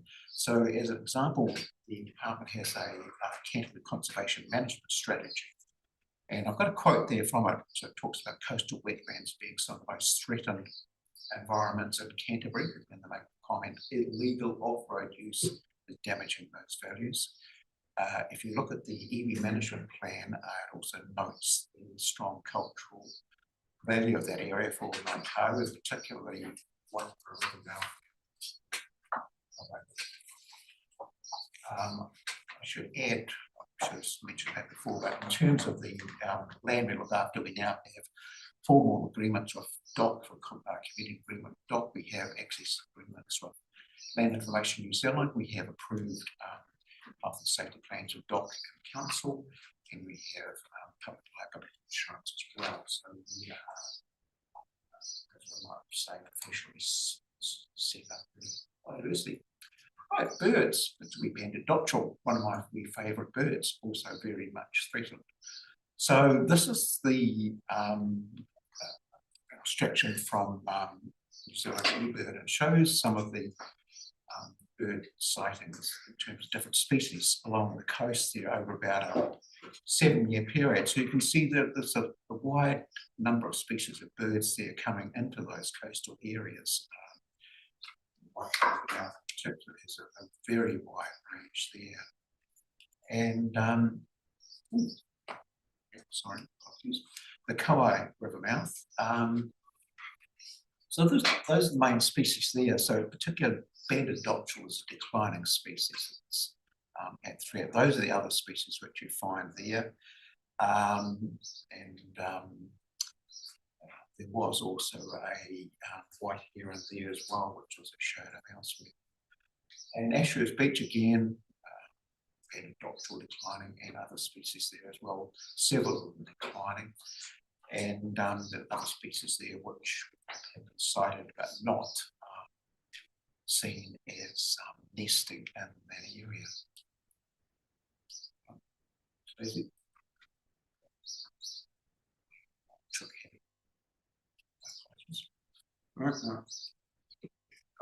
So in terms of plant life down there are several species down there which are also threatened and quite precious. So Savia ovata is, I'll show you the picture shortly, but it's now probably, I think, about the only site left in New Zealand. There's about 30 or 40 plants down there which we counted over the summer period when they come up. They are slowly spreading, but that would probably, as I say, be about the most in New Zealand now.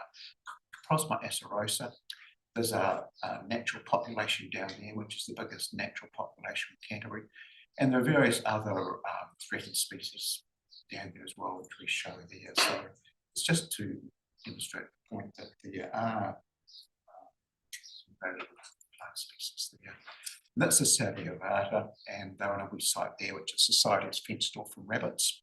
It's only about that high, just a wee chat. Very, very precious. So that shows the North Ponds at Ashurst Beach. I couldn't find an old photograph, but the photograph on the right shows the North Pond area at Ashurst Beach as it is today. That was fenced by DOC about 15 years ago. Prior to that, it looked like the area on the left there, just bare sand, salt plain with wheel tracks all over it. So fencing that off in 15 years, it's gone back to native vegetation. And there is freshwater rise in that in the winter. The sea doesn't get in there, but the freshwater sucks sand out of the soil, so it makes it quite salty, and that determines what grows there and what will not grow there. You'll notice no cool, but the area on the left has just recently been fenced, and we would expect that it would, over the next 10 years, become the same as the one on the right there. So that fencing has been undertaken by the Coast Guard. Yep. Is it purely the fencing that allows the growth to take place? And you aren't actually going in and seeding or planting? No, it's pure natural regrowth, just caused by fencing out motor vehicles. Nothing else? Nothing else, just like that. So I need to slow down a bit here. So what we're currently doing, so obviously native species planting. So we're planting it currently at Ashurst Beach, Leafield Beach, Kauai Mouth and Amberley Beach. So over the 3 years we've been in there, we've planted about 5,500. We've got about 1,300 plants to be done this year, about 600 to date. Those are eco-source coastal species. Predator trapping, I mentioned that. So we do trapping down at Ashurst Beach, which is the main focus, but we also do it north of Leafield Village as well. Fencing, we've done extensive fencing this year at the Kauai Mouth and Ashurst Beach to enforce the bylaw in terms of keeping people out of the motor vehicle exclusion zone, the Kauai Mouth, and at Ashurst Beach allowing for regeneration and protection of bird nesting areas. Signage, again, we've been putting out signage to educate people of that, and track building. We are in the process that we've been thwarted by high water levels of doing a dry water track at the Kauai Mouth along the designated bylaw access route there. So that people don't need to go through the wetland, they can go through there. They don't seem to like getting their feet wet or their vehicles wet. So that's that. And we're looking at getting funding for a horse track at Ashurst Beach to separate the track as a safety measure. So that's the trapping. Those are hex maps which show the big one is our Lewis Pass, the other big areas, Blythe Valley, and our trapping is down there. So that shows the area which our trapping covers here. And those are trap locations on Trap NZ at Ashworth Beach, and we feed into that. Richard Shaw at Blythe Valley has an overall sort of admin role in that and feeds everything into that. One of the traps we use sits out there 6 months, kills everything. You don't need to do anything, it's just completely automatic. Right, and one of the signs you paid for, don't drive in wetlands. You've also put similar ones, don't drive in the dunes. Unfortunately, they get vandalised. They're about $80 each.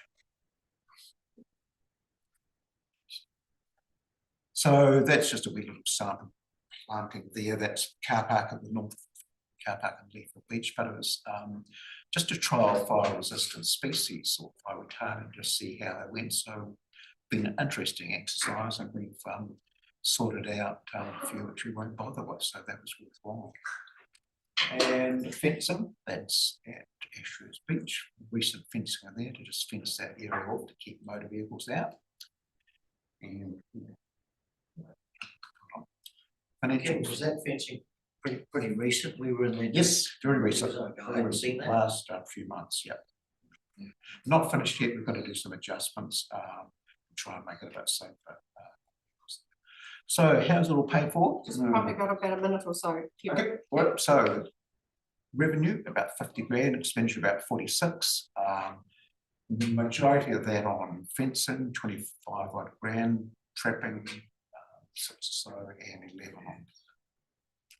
And current issues, I'll go quickly through these. Litter, motor vehicle damage, you'll see that there. The tracks there show damage in the sand dunes at Ashworth Beach. That's how extensive it is. Vandalism, $800 to repair that. And that was an ECAN report, which they did last year. You'll note the comments, regeneration occurs when it's been fenced, but vandalism and erosion by motor vehicles. Bylaw issues, it hasn't worked. There's no signage, no enforcement. It's a four-wheel drive and motor vehicle destination, structural issues with the bylaw, and it doesn't contribute to climate change. Future projects, Waipara River, or planting, possibly up the rocks, Minamoto Lagoon, and extended trapping. So, thank you. Any questions? Oh, it's perfect timing then, well done. Thank you. So is there any questions? I think, Kevin's taken us through a pretty extensive 10 minutes. So is there any questions of anybody? This was designed as an update. So yeah, happy. We had a couple of questions already. So anything else, councillors? Can I ask, just through the chair? So just from what I've seen, we've got some birds declining and some increasing. The doctorals are getting smashed, we can see that. Yeah, yes, Which is a real shame. The spoonbills are still holding all right. yep, they're right. And if actually spoonbills are, Ashford are very, that can do that. Yeah. Well, and really, from what I understand, what everybody I think in the room understands, unless it's well fenced, we're running a defeated battle, really. Sorry, If it's not well fenced, we're going backwards. correct, absolutely correct. Yes, that's right. Fencing is expensive, and there is vandalism. Vehicles cutting fences, chopping out things, and just it's challenged. You're right, Chris. It's a shame to see the investment that the volunteers are making to have it being destroyed by people that are less respectful to the process. So final question, Robbie. Yeah, look, now's the time obviously to grab posts from the vineyards. We can never get it cheaper. But I was wondering a while ago, and I don't think it was your group, there was a group talking about planting trees. I don't think it was the bird song. But creating a nursery somewhere for like where we're doing these around the Supper River or the beach or whatever, but you've not heard anything along those lines as if we could produce some of our own. No, it's time consuming, expensive. So we've just gone to project get funding for plants and buying nurseries. We haven't had problems in getting plants from Project Crimson. They basically give us what we ask. Their problem is they'll only fund something which goes over 5 metres, so they'll do chemistry on their own. They won't fund flats or anything like that, so you have to go elsewhere, and that's the problem. Nurseries are problematic, really. And I think it would be fair to say, Kevin, that, you know, the applications to the Environmental Fund, you've had success with that over the last few years, which is supportive to this project in its entirety, We so. have, so we've, in the 3 years, we've basically got about grants, cash and kind of about $53,000, which is not too bad for 3 years. Fantastic. Right, well, thank you, Kevin, for coming along, and we do accept Caroline's Yes, apology. apologies, Yeah. Caroline couldn't do it, so I just hope she's back for the AGM on Thursday. All right. I'm sure it'll be fine. But thanks very much for coming in, and appreciate your time. Thank you.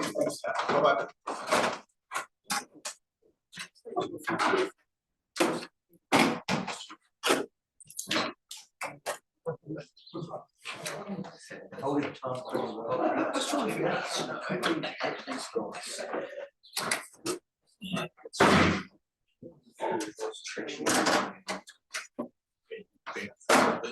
That's about what's going to be. It's not going to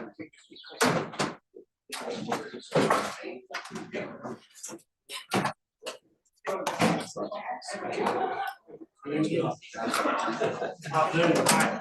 George, how are you? Very well, good to see you. You've got a seat there. Thank you. Hi, Catherine.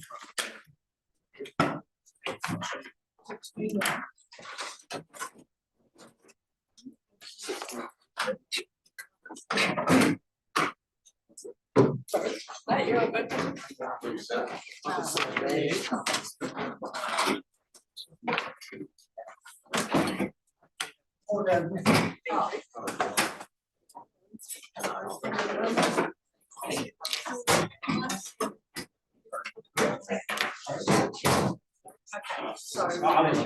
yes, you'll speak inside.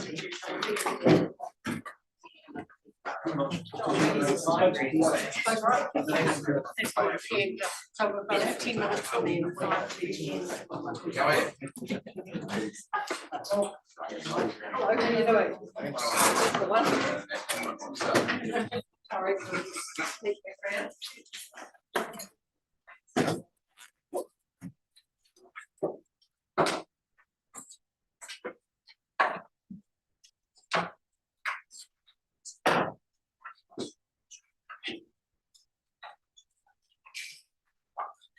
Thank you.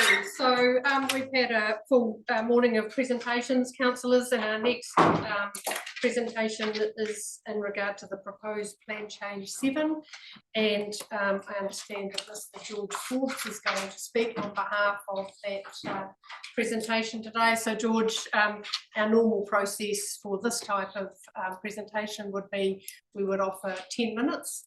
And then I'll ask councillors if they have questions to clarify on what they have heard through your presentation today, and that will allow about 5 minutes for that, and then we've got to continue with our business. So if you're comfortable with that, I welcome everybody here into our chambers today, and I'll hand over to you, George, and we'll go from there. Thank you very much.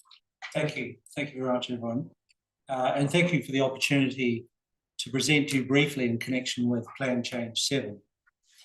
My name is George Forbes, and with my wife, I own a small rural property on the edge of Hursley Terrace, around 500 metres from the proposed development site associated with Plan Change 7.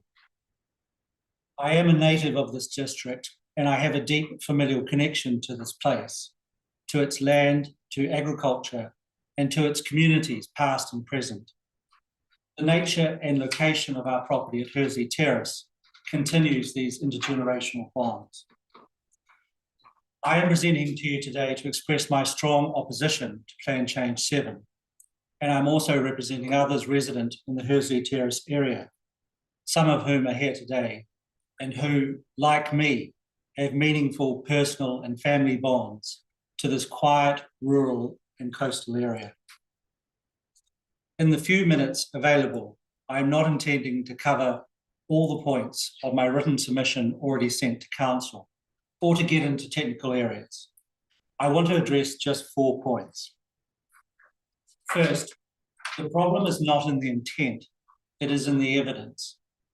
Most people would acknowledge that the council has approached natural hazard mitigation at Amberley Beach with good intention.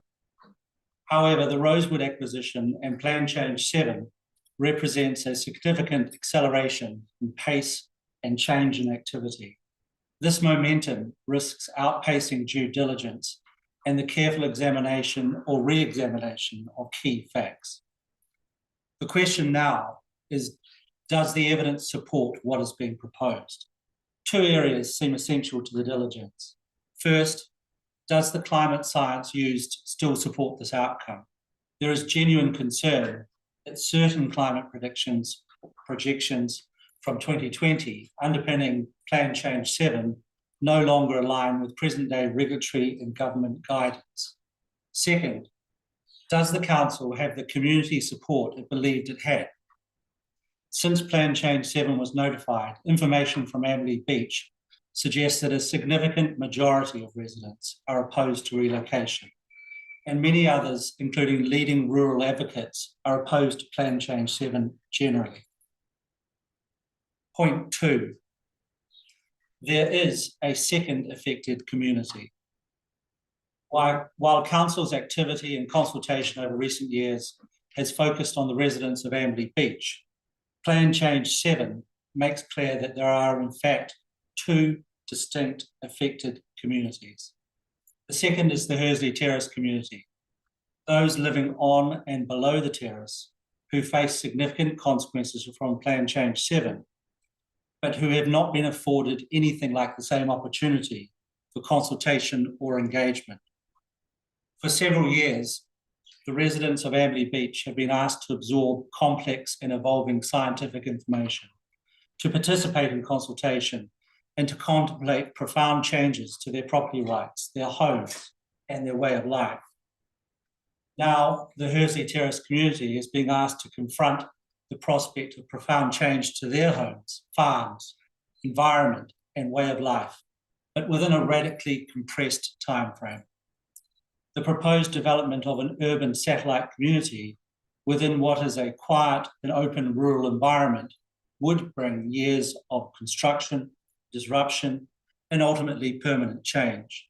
Plan Change 7 does not represent an ordinary expansion on an urban fringe.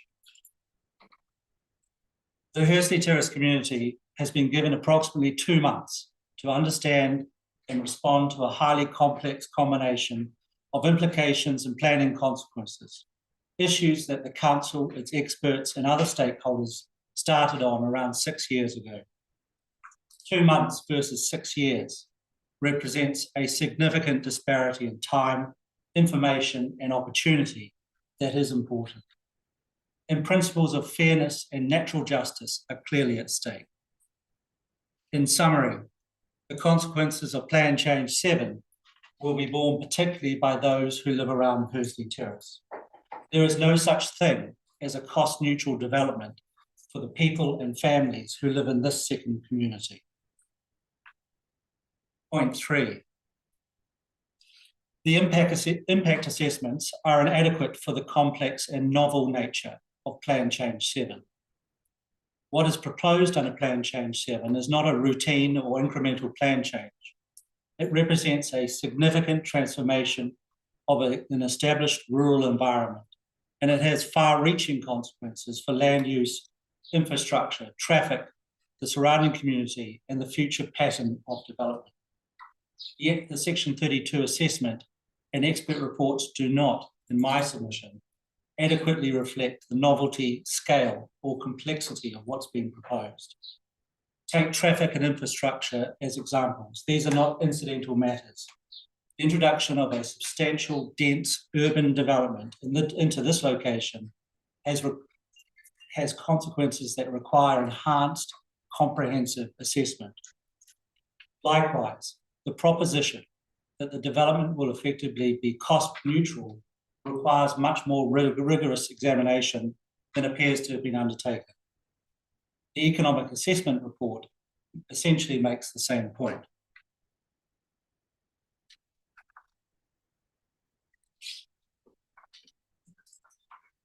There is also a particular concern with the treatment of highly productive land.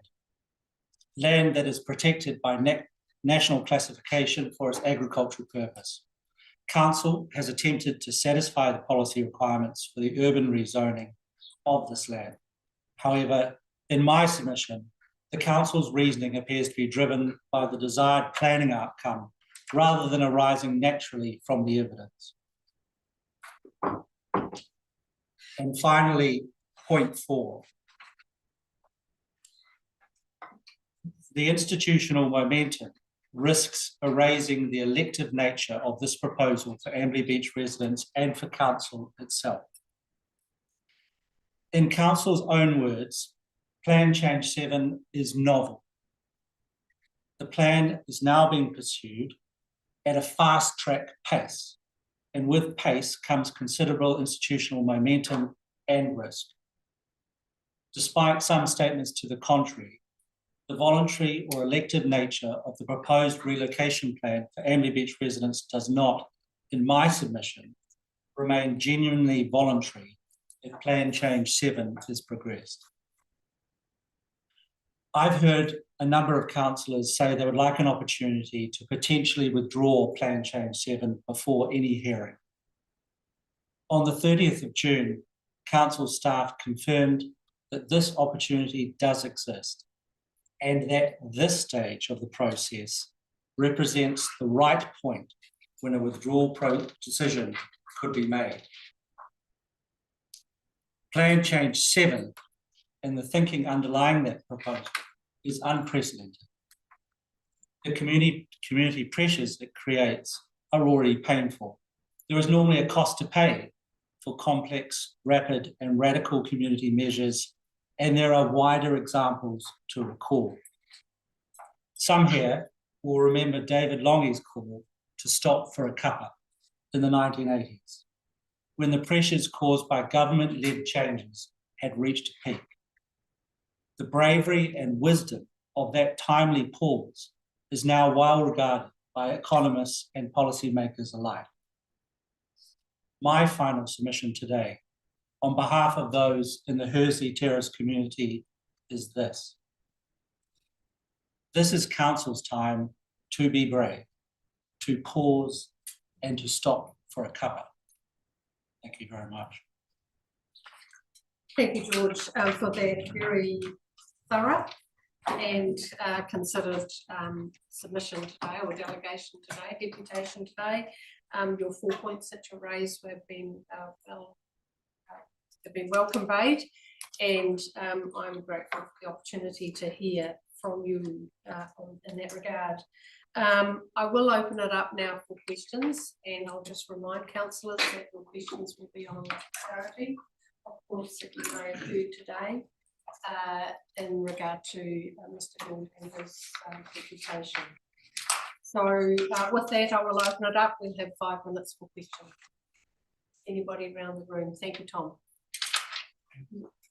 You mentioned that Plan Change 7 could be withdrawn, and that people had suggested that to you. Yes. Well, not to me. It was in a council meeting on the 30th of June when councillors asked the question of council staff.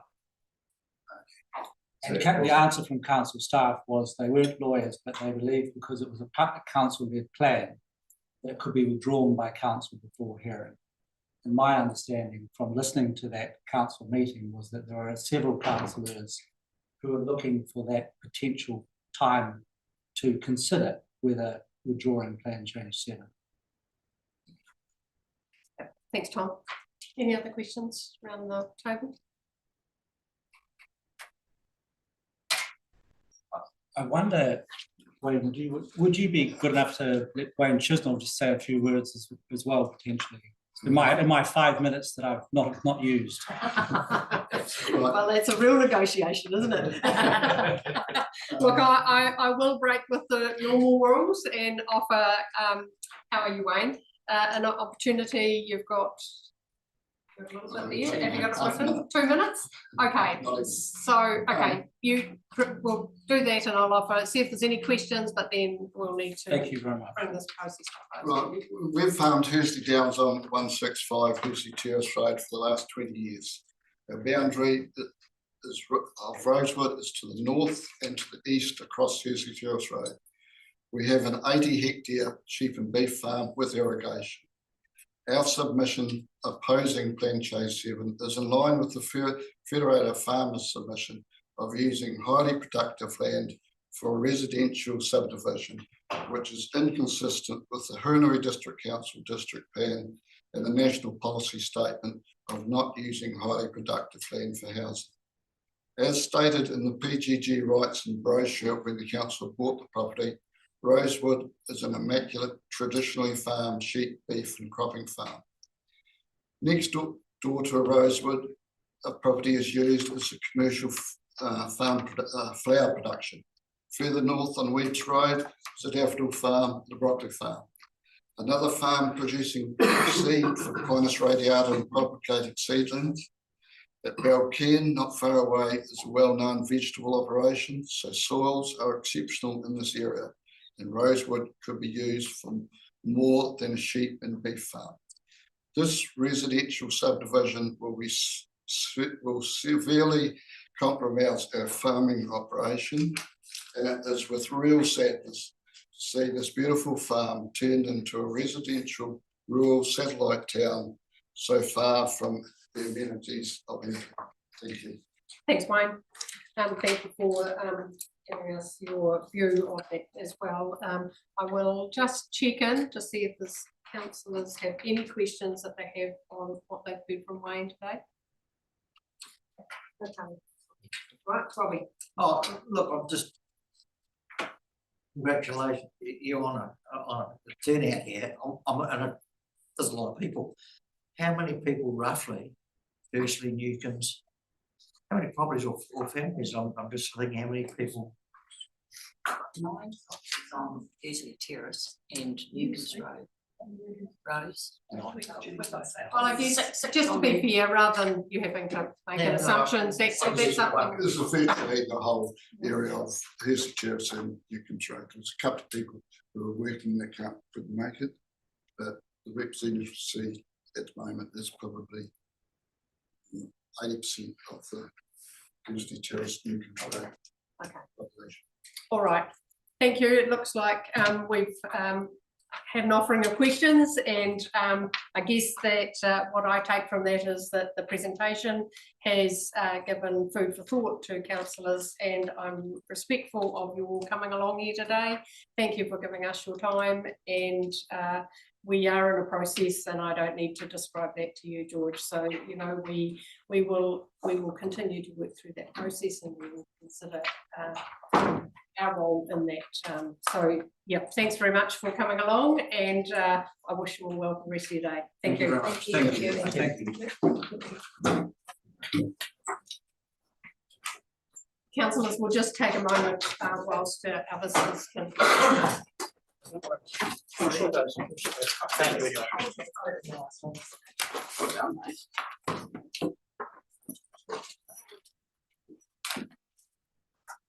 Don't worry, Jenny, we can put the chairs away. We have the means.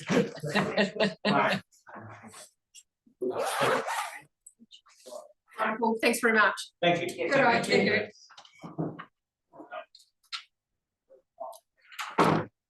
Very good. Thanks, councillors. Welcome, Pauline. But at this point, we will break for lunch. I just wanted to give us look. I think we're still in an open meeting, so I just want us to remember that. But we will adjourn now for lunch. Those members who are appointed on the temporary road closure meeting, we will have that meeting at 1 p.m. and the rest of you can continue your lunch break, and we will reconvene to it with a decision item at approximately 1:15. Okay, thank you. Now, council is now adjourned. Thank you.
we'll see where that gets us. So, yeah, with that, thank you.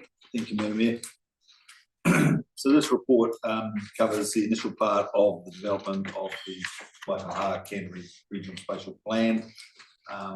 Spatial plan comes about as a result of the planning bill, which is currently before Parliament, and that planning bill contemplates that there will be a regional spatial plan, and that councils have the ability to put together a committee to work on that. This paper looks at appointing someone to that committee and an alternative. So it's seeking your approval of the draft terms of reference for the committee, and also approving funding for the establishment phase, our share of the funding of the establishment phase.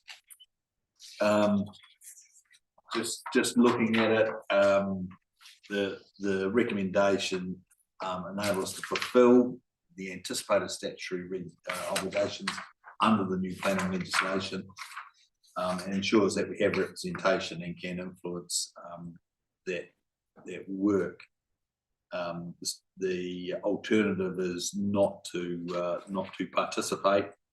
That doesn't mean that we can get out of the cost.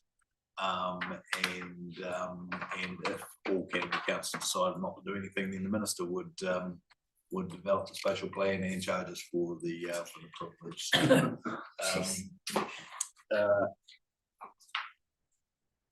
So it's not discretionary to have a regional spatial plan. You've got to have one by law.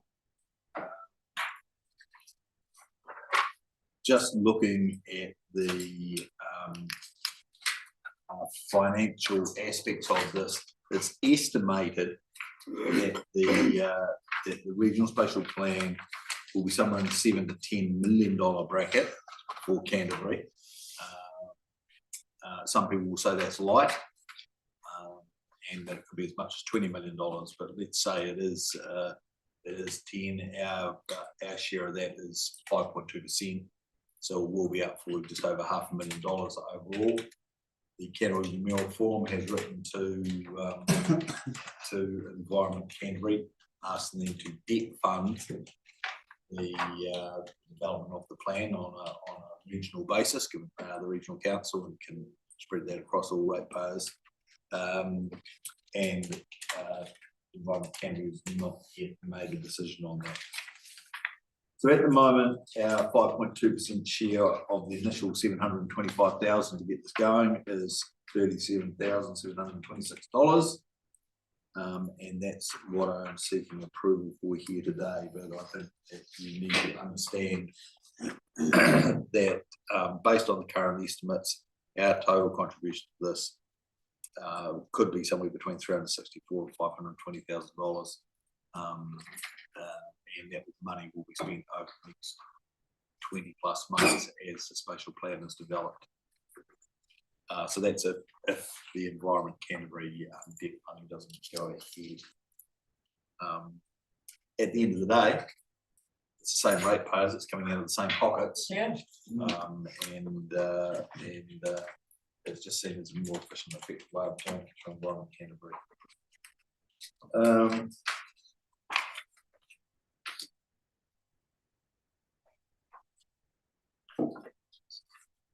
The terms of reference, draft terms of reference are attached to the information there.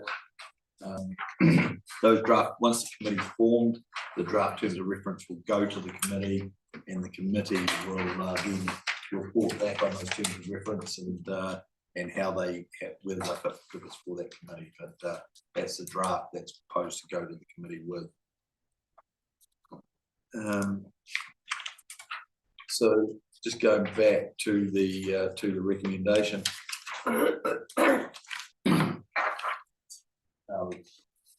My recommendation is that the council, subject to the enactment of the Planning Act, approves the establishment of the Waipaha Canterbury Regional Spatial Plan Committee, approves the draft terms of reference for the committee, appoints someone as council's representative and an alternative, approves $37,726 as our contribution to the establishment phase, subject to the confirmation of the regional funding arrangements.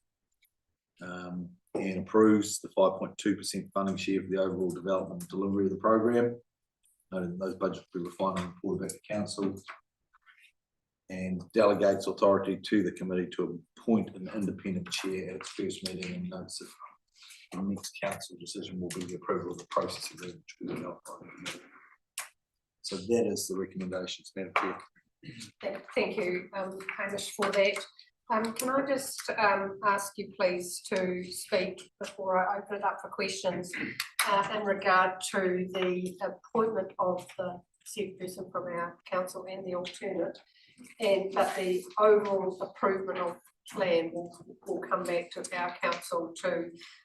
So it's not the steering committee responsibility is to consider at that level, but then it can go back to each individual council. So I just want the councillors to understand that in its entirety. The committee oversees the development of the plan then comes back to council for approval, for notification. So every council has to approve the notification. It then goes out and is notified just like any other plan, and goes through a public consultation process with hearings, etc., etc., etc. Thank you. I just wanted councillors to understand the process of the steering committee but the involvement of individual councils to get to approve that overall plan, and there will be position points where councillors will be involved in the process through that. I think individual councils will get that update as it progresses. That's the intention? Yep. Yeah. A question? And on that, let me a point of clarification, I guess. If a council didn't approve the part of it that affects them, would that have an effect at all? Or if you get one or two councils that are not happy with it? Any individual council or multiple councils are not happy with it, then it would probably come back for some rework to see whether they're, because this is a consensus type of situation, so it's trying to come up with a solution that works for everybody. So if an individual council wasn't happy or multiple councils were in there, I would expect it to come back to the committee for them to reconsider how those issues that the councils raised could be addressed. Thank you.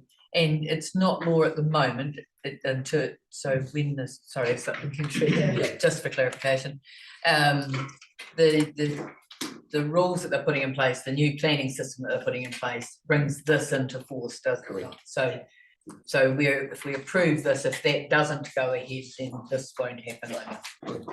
And the squeeze timetable was about the bills being approved and then the enactment from that approval date is the 20 months. So that's why the time restraints are upon all of us as councils to develop this plan in that squeezed time frame that Hamish has spoken about. Anything else to add? This committee is a governance oversight committee. There's a process in place at the moment to appoint a program director and secretariat to actually do the work, and it will involve council planners in that work stream. So that may be considered as an in-kind contribution to this program. And can I just extend that further? And each council will have is likely to have a planner on the planning committee that will do build the professional in our council to bring their professional judgment to that process, and then it will go to the steering committee and it'll go out to full council and then come back, and then so there'll be professional all planners will be there, and their professional judgment will help sort of drive that process within their professional boundaries. And it's anticipated that each council will provide a planner under with their professional judgment. There'll be an opportunity for councils to provide planners. There's no requirement for them to. Yeah. But there'll be an opportunity and there'll be multiple work streams to this. So there'll be an opportunity to provide planners on secondment into the program. There'll be an opportunity for planners to peer review, et cetera, et cetera, et cetera. So each council, depending on its capacity, on its planning capacity, will be able to contribute to that.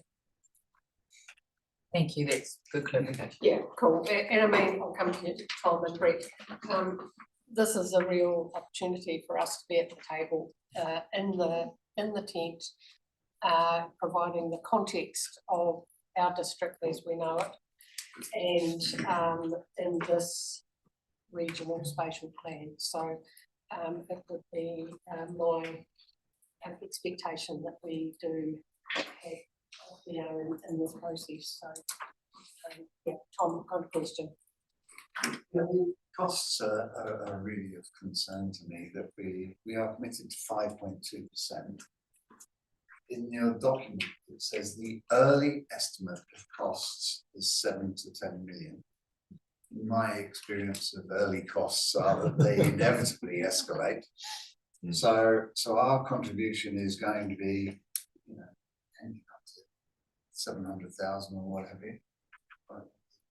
Figures Up to about 500. At $20 million, at $20 million, our contribution would be $1 million.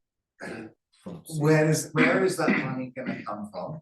What percentage of the rates will that be? And this is just one project alone. You know, if this is 2% of our rates, then we are really cutting our headroom very, very low. And there is no cap on the amount of money that is spent. So if they spend heavily or choose a really expensive option, we haven't got any say.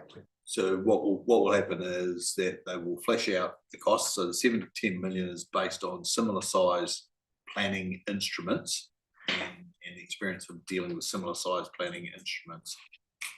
It's not even an estimate of cost. It's simply this is what a similar size planning instrument is thought to cost.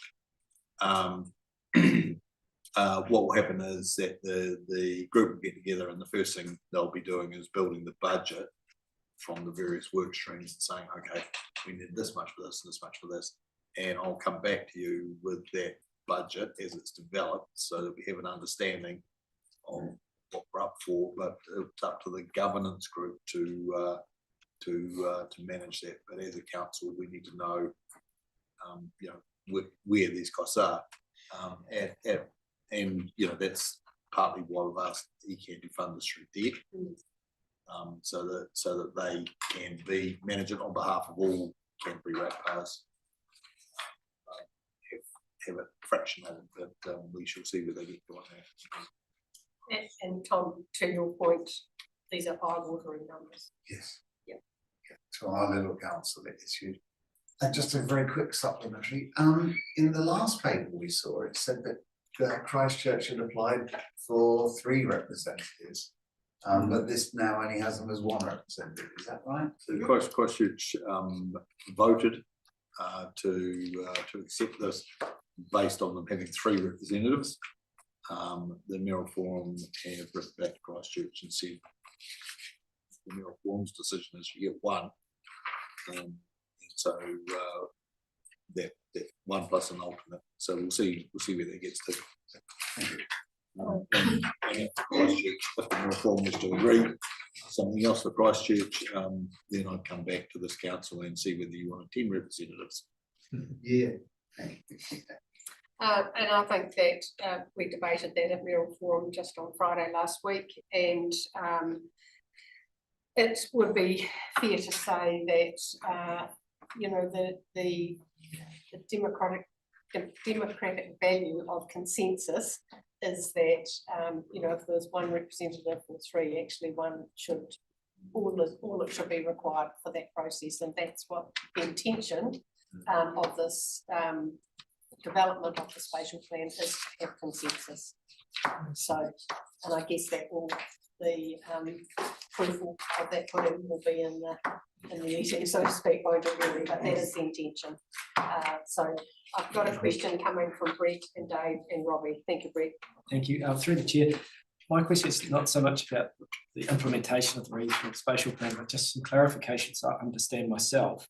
A regional spatial plan, what does that do in relation to the spatial plan that we currently have for the area? Is it overlaid? Do we throw that away?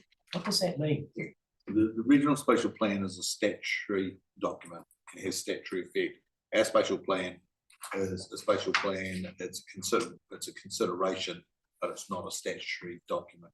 So the regional spatial plan will set the framework. So in the new planning bill, there's the regional spatial plan, which is developed by the councils within that region. There's the environmental plan, which is developed solely by ECAN for the region. And then there is the local plans, which give effect to the regional spatial plan and the environmental plan, utilising standardised zoning, which is declared nationally, and there's all the national instruments which come down as well, and there's going to be a lot more of those. Right. And so the local plan will do that. The whole thing is then called the combined regional plan, and that's where it sits in the statutory sense. So your localised plans aren't lost in this process. They will be the guidance to our community, but this provides a broader brush across Waitaha Canterbury. Dave, you had a question. It's partly just been answered. Over the weekend I thought about it and thought my comments last week and since then thought, well, we need to be part of a tent, and it's pretty important being a rural type provincial council that our voice is actually there. And I hope that ECAN debt funded or whatever, so it's going to be debt funded, it's going to sit somewhere. Well, my question is, the planners that are, the executive and the planners that are there, we're not creating this from ground zero.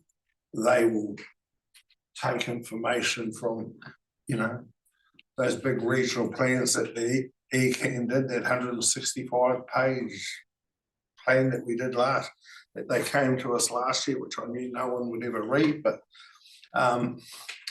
there's components of all our different plans. Surely they'll be taking them out. So when it comes $20 million, I don't know. We're not reinventing the wheel, are we, Hamish? Yes, we're reinventing the wheel. This is a new statutory document. It requires specific evidence. It's meant to be an aspirational 30-year plan to enable growth. But to take components out of what were learnings in the past we've had. Where do we have a 30-year view with enabling growth? I think, to be fair, that whilst it won't be a cut and paste type document, there will be some thinking in the professional guidance, in my opinion, of planners that would be inserted into that process and developed, and so it won't be a cut and paste thing, but it will be. There must surely be some professional judgments of historical knowledge that will be of help to the guidance. Yeah. I just make the point that this is a completely new planning regime than what we've had before. We've done some spatial planning in conjunction with the RMA. This is a completely new planning regime, and it's a completely new instrument. Robert, did you hand up? Yep. Yeah, I'll just continue on with the 5.2%, but that's around the overall development and the delivery. And during that time, committees, within their delegations and spending budget. What happened? There'll be a cut-off point, I'd imagine. Once it's signed, sealed, and delivered, then our exposure would finish with it. But where's the risk period? Is it in that period or after period where it could be challenged? If somebody decides, well, we don't want an urban area next to us or whatever. And if there ends up squabbles in that part of it, could we be caught up in legal expenses and things in that area, or is that? Once it was signed, said we limit people would question whether they agree with it or not. So to the former question, yes, to the second question, no. I have to relate that back to my long question.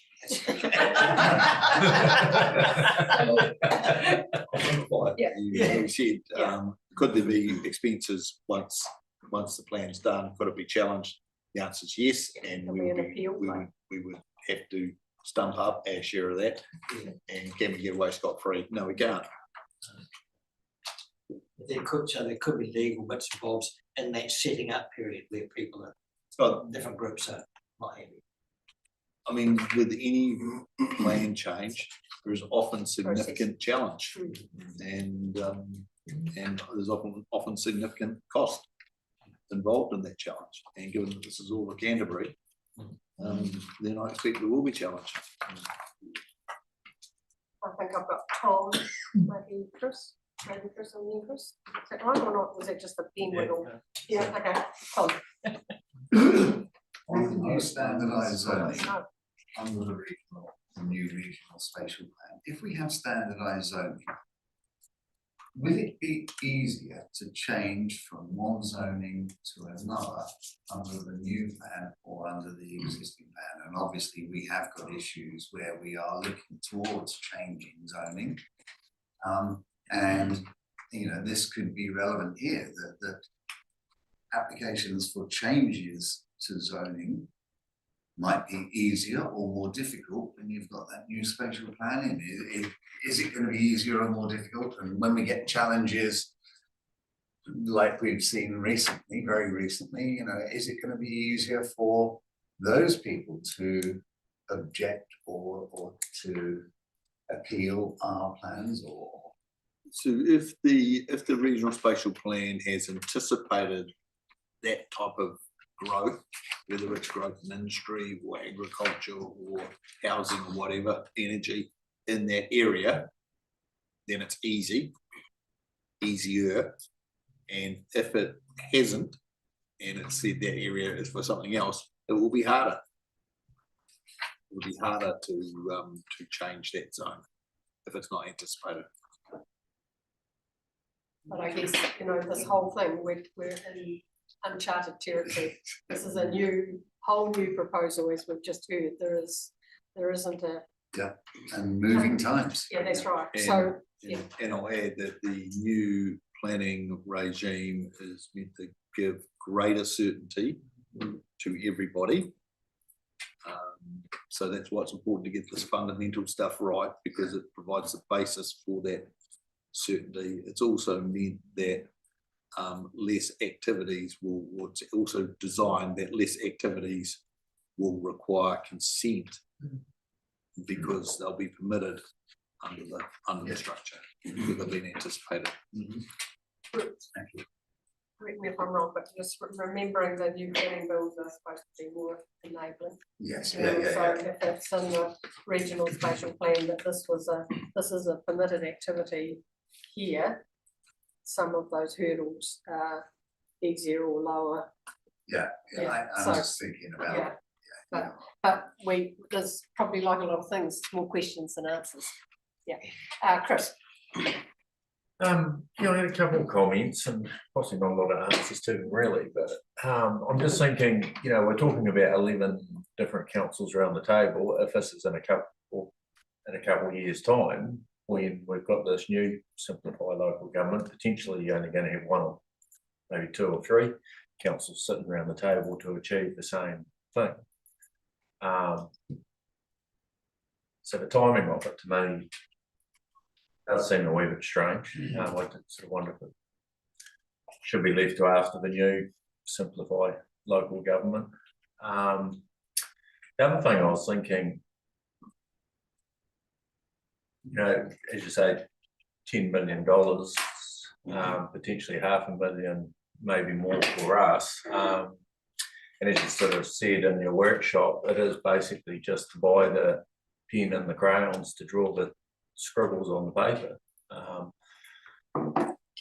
And I do see that a report like this would have real benefit, but to put that in perspective, will have as much benefit to us as a council with the ratepayers as a new bridge or whatever else won't cost us half to $1 million. And as you say, rates capping or no rates capping, it's still a significant cost to our ratepayers and what value. Oh, I do certainly see value in it, but you know, you got to put that into perspective a wee bit too. I don't know what sort of pushback we can actually get on what it's costing. I think from what I understand, the legislation under these two planning bills will be passed before the side of the general election. So this is probably the one certain factor because these things are well and truly paved in their pathway to the new planning bill. So whereas by contrast,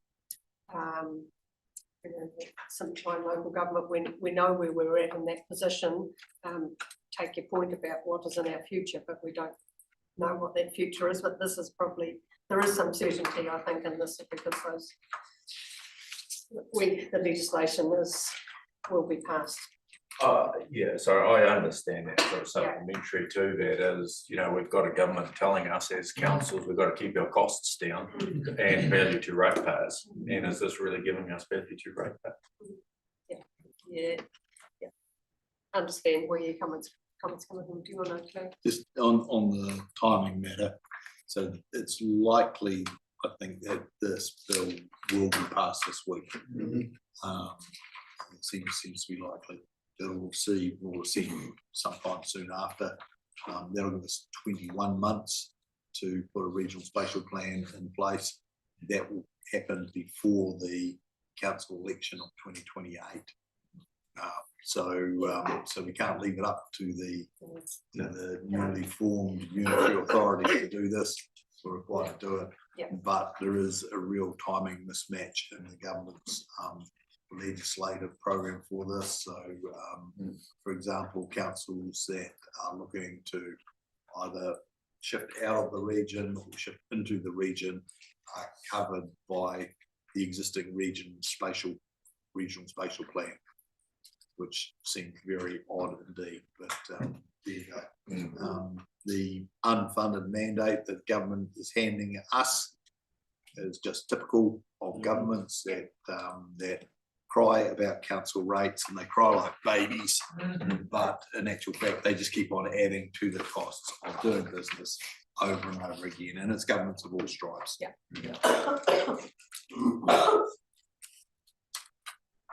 Any other questions? Thank you, Chris. Thank you, Madam Chair, through the chair, probably to the CEO, if I could. My understanding is a couple of things here. That first of all, Christchurch City Council have offered their officers as head office of the process through this. With the legislation presently before the House, we'd be aware that we do know it's coming. And as you quite clearly indicated at the beginning of this, if we don't participate, we're just going to get shoved into the corner and told what to do anyway. That's my assumption of what, assuming. So we really have no choice. We need to focus on getting a good result on this and go forward with what we can. Correct, and I'll comment on the Christchurch thing as well. Yeah, please, if you would. There was some concerns, I think, expressed around the Mel Forum table about normally these things are done through ECAN and the ECAN Secretariat, and they'll set up the program group. There's some concerns around the Mel Forum table that they wanted some distance from ECAN given the changes that are going on in local government. So Christchurch City volunteered that they would house the program group secretariat as you know and manage that on behalf of the other councils. Right.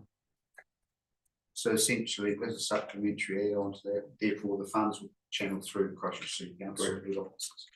Okay, thank you. Cool. Thank you. And just probably worthy note, I'm sure you're all aware anyway that Hamish is chairing the regional special plan. Now, what are you doing? What's your thing? I'm the sponsor, You're the closest sponsor. interim sponsor. Yes, okay, right. So he is. Yeah, that's right. Sorry, didn't get your title right. Yeah. Okay, so we do have to, we're looking to nominate a couple of people, which is bullet point 3 in the officer recommendation. Need to have some consideration around that. I have, Dave Hislop has spoken to me, or I've spoken to Dave, or whatever, and he is willing to be an alternate representative for our council, which I would support because of the rural or land-based, and so I think that's a really good starting position. I'm not sure, Dave, whether you would like to speak to that. Yeah, no, I'm happy to do it. And it's good, as I said before, to have a rural perspective. And some lessons I learned from being on that climate reference group too, so yeah. Cool. Awesome. Thank you. So that leaves us with the council representative. Pauline. Well, look, I was going to follow the advice from the Mayoral Forum recommendation on page 4 at the bottom, which suggested one elected member, normally the mayor. Yep. So, I mean, that would be my suggestion to the room. I would support that.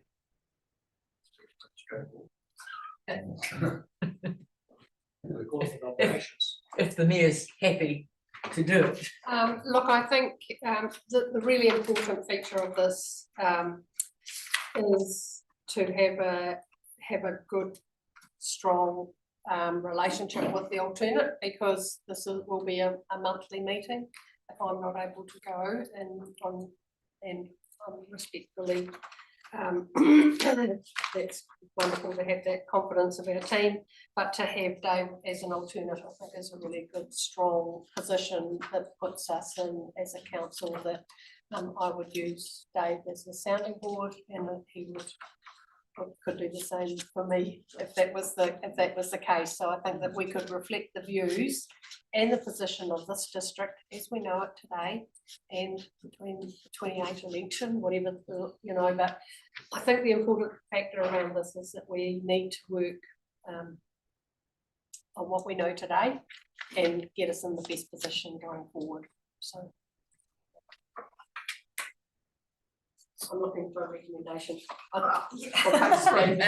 So look, I'm happy to move that, and if I think about point 3, that we appoint the mayor as council representative, and Dave, if he's happy, unless there's anybody else who is.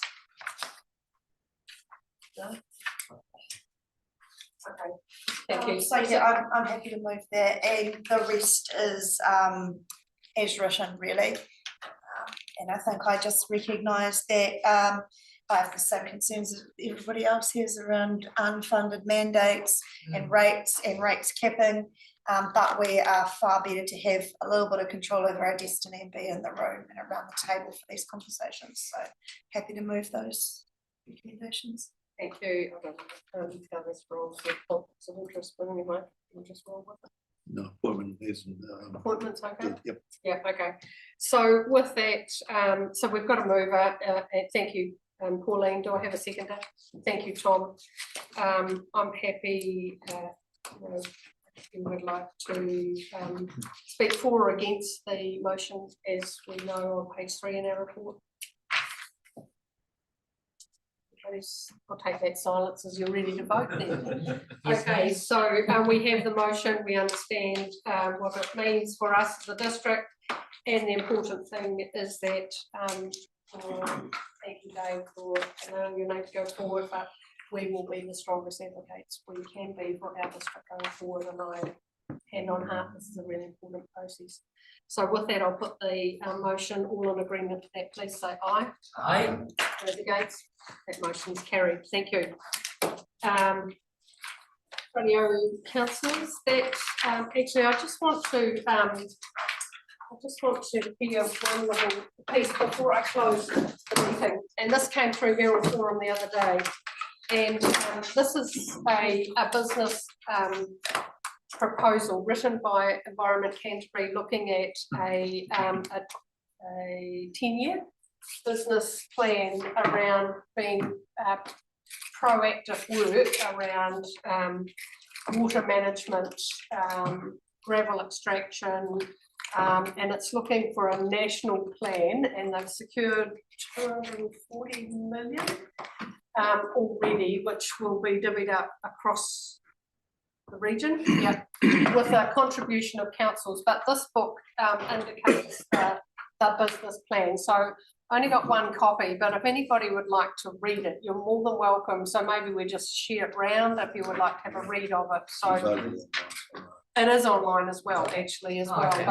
But actually, it's called Before the Deluge, and it's written Te Uru Kahia, Regional and Unitary Councils Aotearoa. So taking a long view of flood risk resilience in Aotearoa, New Zealand. So I have. Get Graham to share the link, then I won't have to find it. Okay, Graham, you okay with that, Graham? Yeah, yeah. So then you can have a wee read of this, and this is really just a heads up. We don't need to do anything more than being well informed around that. Yeah, okay, so with that. No, I think we're good to finish. So thank you very much for your contributions today. I will close today's meeting, but we do have 3 workshops.